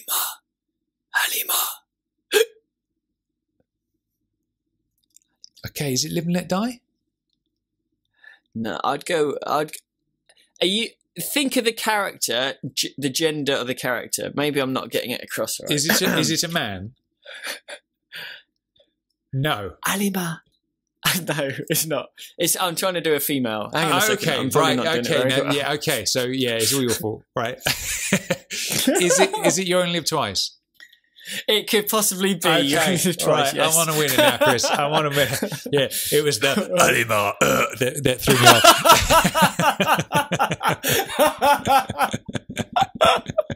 Right, I'm on the track. I'm on the tracks of 007 right now. Halima. All right, let's do it again. Let's do it again. Okay. Halima. Is that better? That is much better now, absolutely. You're just too masculine for the job. That's what it is, mate. It's too manly. That's got to be Aki's death scene, isn't it?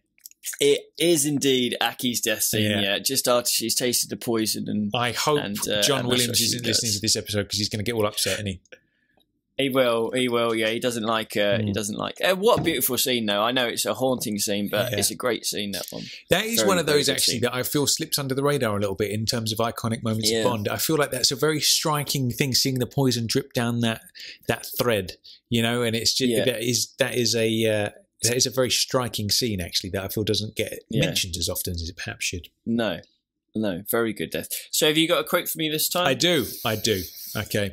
Right. I don't think there's going to be any question about who is delivering this line, but whether you get the scene or not remains to be seen. Okay, here it comes. What made you change your mind? I'm going to do it for you one more time. Okay. What made you change your mind? I think I might have an idea of who said it. I'm going to have to think about that. It doesn't pop up straight away. I'm going to have a little think about that one. Right. That's a good quote, Tommy. Thank you very much. Thank you very much indeed. Nice. All right, cool. So moving on to the listener quotes. We had a listener quote from Marlena Orth last time. So should we have a little reminder of that one? Yeah, let's have a listen. Trouble. Okay, great quote there. I was pretty confident with this one when I heard it. It was a good performance, and a particular scene jumped into my brain immediately on hearing that one. How was it for you? Yeah, I think I hopefully I got it as well. One stood out above any other. So how are we going to do this? Shall I say film, you say scene, or do you want to say film, I'll say scene, or what are we going to do? Go on then, you go film, I'll say scene. I think the film is Live and Let Die. Absolutely. Is that what you're thinking? Yes. Okay, brilliant. And it's got to be it's got to be in Kananga's underground base, isn't it? When he sees Bond come down the gravestone, trouble, and that's then he pulls the buzzer or pulls the lever or whatever, and the buzzer sounds. Cool. So, should we see if we're correct and find out we're completely wrong? Yeah, probably. All right, let's have a listen.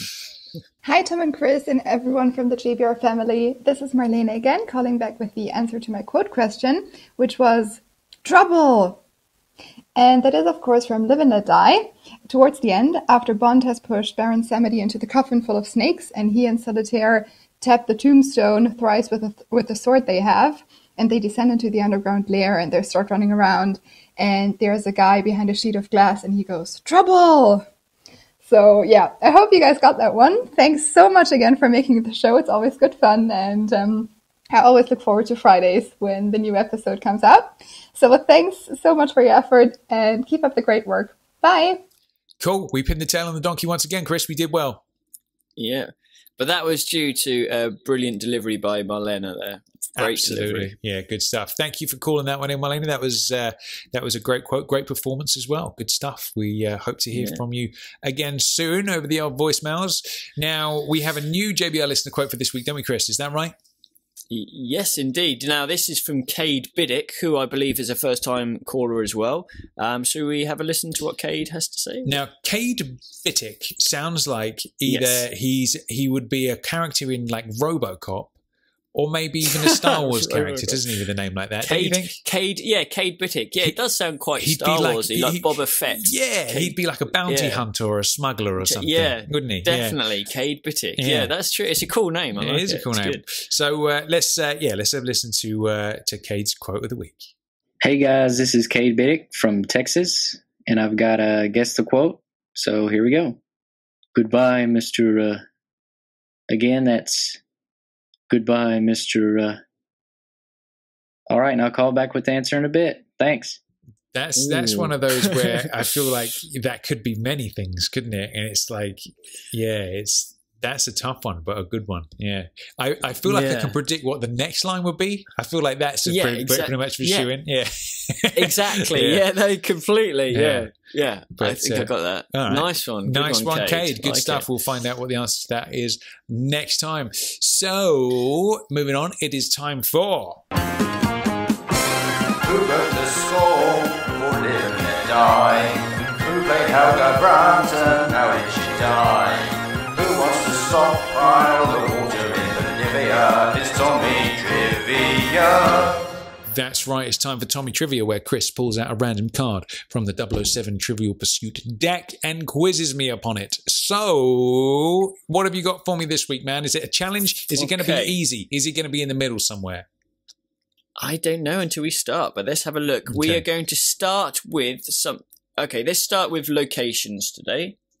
Locations. In which city does Solange C. Bond emerge from the surf? Really in which city? I mean, yeah. Would that be Nassau? I'm assuming it must be. Yeah, let me have a look, actually. Nassau it is. Yeah, okay. I suppose, obviously, they're on the Bahamas. Nassau, excellent. 1 out of 1. Okay, on to crew and behind the scenes. Which future Bond producer was assistant director on Octopussy? Which future Bond director was... Go on. Which future Bond producer was assistant director on Octopussy? That's got to be Mickey G, isn't it? Let's have a look. I think it might not be. Oh! It's Barbara Broccoli! Oh, shit! All right. Yeah, because at that point he was already wasn't he already producing, or at least he was assistant, or he was part of the gang anyway. By Octopus. I'm going to have to stay behind after school, man. I'm going to have to stay behind after school and brush up on my early '80s Bond production team knowledge. You'll have this one though. Okay, so casting characters. Who has webbed hands? That would be Carl Stromberg. Yes, indeed. Lovely stuff. Okay, on to the films. Count Lippy has the symbol of which organisation tattooed on his wrist? That would be a Tong sign. It would indeed. Lovely. What do they actually... The Red Dragon of Macau Tong sign. Oh, so I wouldn't have got that Macau, first bit. Yeah. Yeah, so do you think that links into, obviously, the Macau casino scenes? And I guess it does. Maybe. Because wasn't Severine part of the Macau sex trade, but was that governed by the Tongs? Maybe I don't know. I would imagine they'd be in that sort of world, wouldn't they? You know, if you're in the world of gambling and human trafficking and the sex trade, I imagine the Tongs would have a finger in that pie, so to speak. Yeah. Oh, lovely. And silver probably involved as well, but there we go. Okay, on to vehicles. What car does Zhao drive on the ice lake? That is some sort of Jaguar. I don't know what the number is. Ooh. I'm going to give you the Jaguar. I think it's an XKR? XKR, yes. But I'll give you that because obviously Jaguar. Thanks, man. Okay, final question. So wait a minute. What have you got so far? So you've got 1, 2, 3, 4 out of 5. Okay. Final question is on gadgets and weapons. To avoid detection by the Sentinel, what does Bond disguise himself as? Now, if you need the film, I'll give you the film. To avoid detection by the Sentinel. Oh. All right. No, I'm okay. Yeah. I'm all right. I'm okay, Chris. I'm okay. I'm going to deal with this one. Yeah. He disguises himself as a manta ray. Yes, he does. Lovely stuff. Right. Well done. Yeah, excellent. 5 out of 6, man. Cracking. That's another cracking. one of those sneaky ones, isn't it? Because most of these are reasonably easy for anybody who knows their Bond. Yeah. But that's like a little sneaky one in there. You think, the Sentinel one is, yeah. Good stuff, man. All Proud. Right. Good Proud stuff. of you. Lovely. All right, cool. Next up, then, it's time for.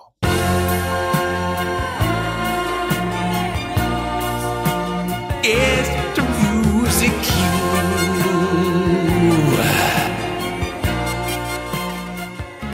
That's right, it's time for Guess the Music Cue, where Chris gives us a little sort of 3, 4, 5 second little snippet of Bond score, and we've got to work out what scene and what film it was from. So, should we have a little reminder of last time's little snippet?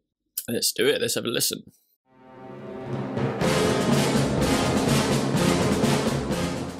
Right. You've got me with this one, right? Because, like I said before, it's got that sort of military marching kind of feel that feels like the end of Goldfinger, but it's not that. But I'm struggling to work out what it actually is. It's definitely old school 60s Bond. I can just tell from the production value of the sound there. It sounds like early Bond. So I'm going to go out on a limb, and I'm going to say what I don't think it is first, right? Okay. Not Dr. No. I don't think it's from Russia with Love. I don't think it's Goldfinger. I think it's Thunderball. I think you're right. Yes. Okay. Now, as to what scene that is, I am struggling to think of what scene that would be, because in my mind, this is like there's a lot going on in this for that sort of music to be used. You know, it's like a thing with like the raid on Fort Knox. You've got all the soldiers running around. You'd have that sort of music playing with all that going on. But I can't think of what that would be. Other than, I don't know what it is. Like, give me some clues. So it's a frantic piece of music. It's not underwater. It's a frantic piece of music, and it's not like many people in the scene. So that makes me wonder: is that the final fight between Bond and Largo? Okay, so there's one person in this scene, and it's very frantic. In fact, there's one person in this scene. Yeah, you just see Bond when this music is played. You just see Bond, and something very crazy is happening to him potentially. See, I was going to go with Matey getting his air pipe cut when he's sitting in the cockpit, but then that's obviously not that. Yeah, no, similar. It's earlier part of the film. Is it when he's either on the rack? Is it when he's on the rack? Yes, he's on the traction table. Yeah, nice. He's on the rack. Yeah, that's the part where it's going crazy and he's, hey, come back, and all that sort of stuff. Yeah, that's great. You know what? That sequence always makes me laugh a little bit, because like there's the slightly wider shot of him where you see him on the full length of the table. It just doesn't look that deadly. Do you know what I mean? Like it just makes me laugh a little bit. And his towel is caught in between the two bits, and I always think the towel's going to soften some of it, like not be as bad. And then I love the fact it's got a danger level on it as well. Sort of thing. Just ramp it up to like crazy speed. You do need the danger level, absolutely. Yeah. All right, cool, good stuff. Thanks for that, dude. So, have you got a new one for us this time? I do. Now, this one, I think you'll get the film. This could be a tricky one. I'll be interested to see how you get on with this. So have a listen. See what happens. Have a listen, but it could be a tricky one. This one. Okay.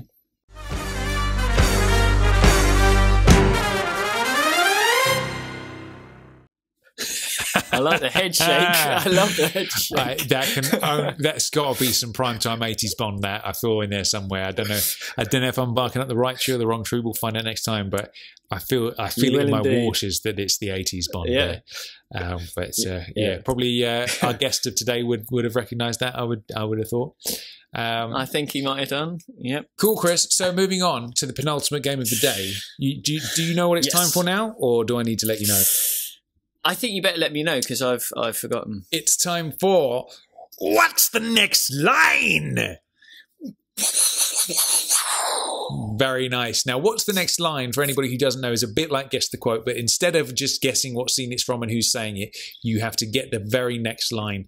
Now, I've got sort of I don't like it when it's your turn. No. I prefer it when it's my turn. Yeah, I know. Right. Now, I'm not sure, because I've got a sort of a three-pronged attack here. I could start with a middle line. I'd rather start with the first line, but I don't think you would get the response to that line. So I think I need to start with the middle line and then have you do the line after that. So I tell you what I'm going to do is I'm going to go on. What about if you did the first one, I do the middle, and you do the last one? Or do you think it's a tricky one?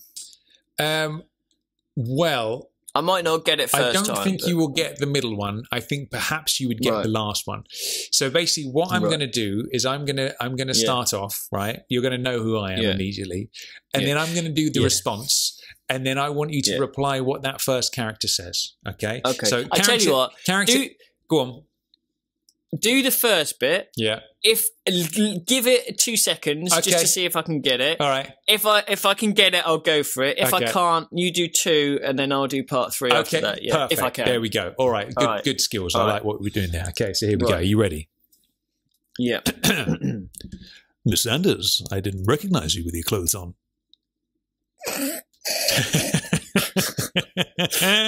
Okay. I bribed a porter to let me in. No? Yeah, that was good. I need to what she says immediately after that as well. So there's kind of like 3 things she says in the one sentence. I bribed a porter to let me in. Shit. I've forgotten the next bit. All right, do you want to do that bit and I'll do the last bit? All right, okay. I'm giving you the points, man, because I didn't even think you'd get that bit, so that's great. So here it is. Miss Anders, I didn't recognize you with your clothes on. I bribed a bellboy to let me in. I've come to warn you. You're in great danger. Oh, yeah. And then what does he say back? Oh, no. Wait a minute. I've come to you. You're in great danger. Fuck, Tom. If you think about it, you can get this one. Because it kind of involves somebody else who's in the room that Miss Anders doesn't know about. Yeah. Of course it is. All right, do you want to do that bit again? And I'll try and get it back. Yeah. So you can give me the first line because you know the character now. Miss Anders, I didn't recognise you with your clothes on. I bribed a bellboy to let me in. I've come to warn you. You're in great danger. The old 3-pillow trick? You've got it. No, but he says, I usually am. That's why I use the old 3-pillow trick. And then slaps a little bottom while he does it. You got it. You've got 4 points for that. I'll go half. No, I only get half. You got half of the Miss Anders line, and then you got half of the Bond line. So I feel that adds up to 1 point. So you've got it, man. All right. But that's cheers, good. man. That's a good one. Good stuff. That's a good one. They're nervy, these ones. They do. I tell you what I'm going to do. Go on. Actually, I'm going to keep it a secret for our listeners, but I'm going to tell you after this, and some of them will find out eventually. All right, I'm excited. Yeah, cool. All right, cool stuff. Cool. All righty ho then. So to finish up today's episode, we have Bond Girl Battle. Oh, James. How do you kill 5 hours in Rio if you don't samba? Very nice. Bond Girl Battle, obviously where we randomly pick out some Bond Girl Top Trumps cards out of the magic hat and we kind of make them kiss each other a little bit and maybe have a little rough and tumble in some mud. That's what this is all about, isn't it? This is, but unfortunately it's not unfortunately, we don't need to pick any out because we have 2 left and I've got a strong feeling who these 2 are. Okay. And I'm very nervous, Tom. I'm very nervous. No. So I am going to pick out number 1, the beautiful and deadly Fiona Volpe. Oh, Chris's favourite. Chris's favourite, everybody. Yeah. She is a stunner. And we were lucky enough to meet Luciana, weren't we? We were indeed. Was it last year, the year before? Absolutely lovely. So, in the red corner, aptly so, we have Fiona Volpe. Should we discuss her first, or should we reveal the second one? Let's go for the second one, because I can't remember who this is going to be. So this is going to be I need to be clued up on this. There isn't enough room for me and your ego. It is Vesper Lynd. Fuck! All right. Oh, this is a tough one, Vesper dude. Lynd. This is a tough one. It's a tough one for me, but I know ultimately where it's going to end up. But no, like Fiona Volpe, she's probably the best female sort of henchwoman in the series, I think. So let's think about this, right? So I would say somebody like Volpe, she was the first real nasty femme fatale, wasn't she? You know, Pussy Galore, you could have said was a femme fatale, but she was too nice. Do you know what I mean? She obviously turned Volpe. There was no turn in the Volpe, no matter how charming one was. No. Or how good is bedroom actions? Indeed. Yeah. She certainly didn't hear the Heavenly Choir singing. So she did not. She's not turnable, which is unusual for Bond. She's pretty deadly. She's good on a motorbike. She's very talented in all. She's good with the clay pigeon shooting. She's good at she's an assassin basically, isn't she? Indeed. No, so I tell you what, I'm going to hand the reins over to you here, Chris, because she's your favourite Bond girl, isn't she? So I think so. Yeah. Give me the case for Volpe. Why should we think Volpe might win today? What's the story? I just think she is one of the hardest opponents that Bond's ever come across in terms of in terms of the series. You know, like you said, she wasn't able to be seduced. I think she could have blown him off the road if her mission had been to kill him and not Count Lippy early on. Mm-hmm. She would have done that. In terms of the way that she dies, obviously in the dancing. That was a clever move by Bond, I think, wasn't it? Because she'd obviously set the trap and everything, and it didn't quite happen. I mean, to me, I think she was just a brilliant villain, probably just as deadly as Largo, if not more so to a certain extent. But no matter what happens, and no matter how much I think she's a hottie, you just can't get past the woman in the blue corner, Miss Vesper Lynd. Well, let's talk about Vesper Lynd then, right? Yeah. Now, the thing is, we don't see Vesper doing anything physical. I feel like if you made Vesper and Fiona have a ruck, I feel like Fiona would come out on top of that, right? I don't think definitely. Vesper is the physical type. Easily. You know, she's not going to be up for the rough and tumble in that way of things. We don't know if Vesper can ride a motorcycle at speed, you know. However, she's like the Tracy of modern times, isn't she? As our Vesper, she's right up there, man. And I feel like, you know, she is a big player in that sphere. And I feel like it depends again which way you look at it, right? Because if you stick him in a boxing ring, have him go at it, then I feel like Fiona would come out on top of that fight. But it's about more than that, isn't it? And contrary to popular belief, it's not all about boobs, though that does obviously play a role. They both have absolute. They do have absolutely, yes, they do. Yes. So that'd be a tough competition. I'd say that's a draw on that front. I think it probably is a draw, but I need to get up close and personal just to verify that. Just to inspect it, absolutely. Yeah. So what are you saying then? So what you're saying? You think Vesper's going to win? So in what way does Vesper win? 100%, yeah. Because look at the impact she's had on Bond's character. Like you said, aside from Tracy, she's had the most impact on Bond. He fell in love with her. It's a journey that they go on from being all prickly at the start with one another to forming, to basically falling in love. And the fact that she had that ulterior motive initially, and stuff like that. And the thing is, as much as, Madeleine Spawn, she is a good character, it's going to be hard to get something a Bond girl that sort of can come close to Vesper Lynd in modern times. I think just because she was like the perfect sort of all-round Bond girl character, not in terms of being able to do stuff from an active point of view, but from an emotional point of view, she's the one that probably screwed up Bond more than any other, I think. Interesting. Now, with Tracy, obviously, I'll agree with you on that point. I'm not so sold that she goes through automatically like that. I'm kind of leaning towards a listener vote, to be honest with you. Are you really? Yeah, I am. And I tell you for why. Because I feel like, okay, so as we move forward, now don't get me wrong, Vesper is absolutely amazing. But then, when we go into, let's just have a recap of who is already in the next round of Bond Girl Battle. We've got Anya Massive, we've got Holly Goodhead, Xenia on the top, Solitaire, Wylin, Melina Havelock, and Teresa Di Vincenzo. So they're all waiting in the next round.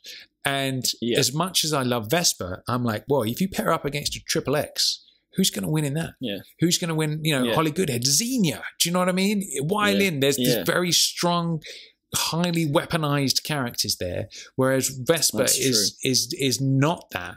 And I do wonder... No. So I guess it all comes down to the criteria of which we judge this particular competition. Yeah, so that's true. So I don't know. In terms of actually sort of being an assassin or killing someone or driving a car fast or driving a motorbike fast or being able to shoot properly, obviously Fiona would win hands down. She's an intelligent, extremely intelligent woman, Fiona Volpe, and obviously uses it to devious ends.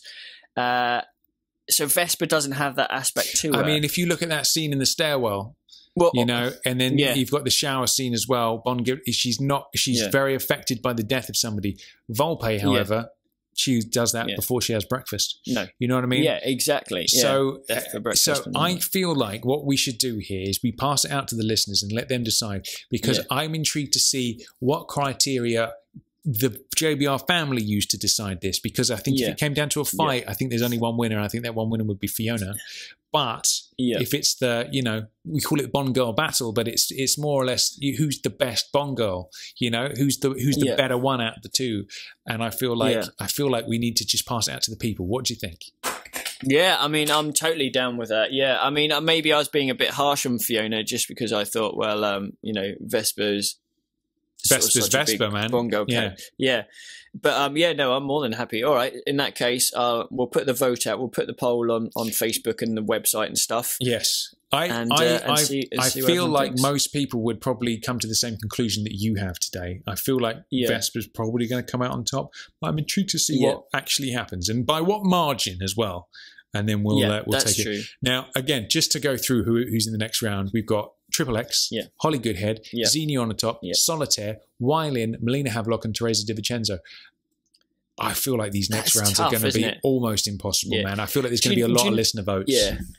You know what? Once we get the result of this one from the listeners, I think we need to refine our categories like for the next round, because it's going to be so tough. Yeah. It's going to be like either get the listeners to vote on each one, or we need to really refine. Okay, so what is the prioritize what is the most important thing? I feel like we might, because these are very strong characters now. I feel like we might regress to our more primal instincts again, and you know what I mean. I feel like it might go backwards before it goes forwards quickly.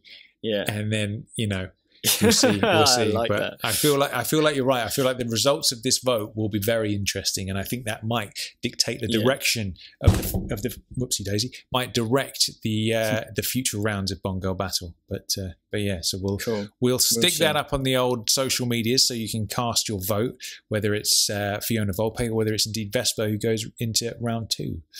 So Chris, that about rounds out today's episode of James Bond Radio, doesn't it? Yeah. Absolute blinding time. So good listening to John Glen again and interviewing him. It's so much fun. I'm really, really glad we got to interview John. Absolute legend. As we said, got a whole decade to himself. 5 just brilliant films. Obviously, I love the Octopussy, Living Daylights. Everyone seemed to love that so much. License to Kill, lots of fans. Fiore's only lots of fans. A View to a Kill has lots of fans, even though it might not be for everyone. And 5 really, really solid films. So yeah, so good to chat to him. Absolutely, man. Absolutely. What a legend. Okay, so JBR will return in a couple of weeks. Until then, I've been Tom Sears. I've been Chris Wright. And we will see you in 2 weeks' time with a brand new episode of James Bond Radio. Until then, bye! Bye!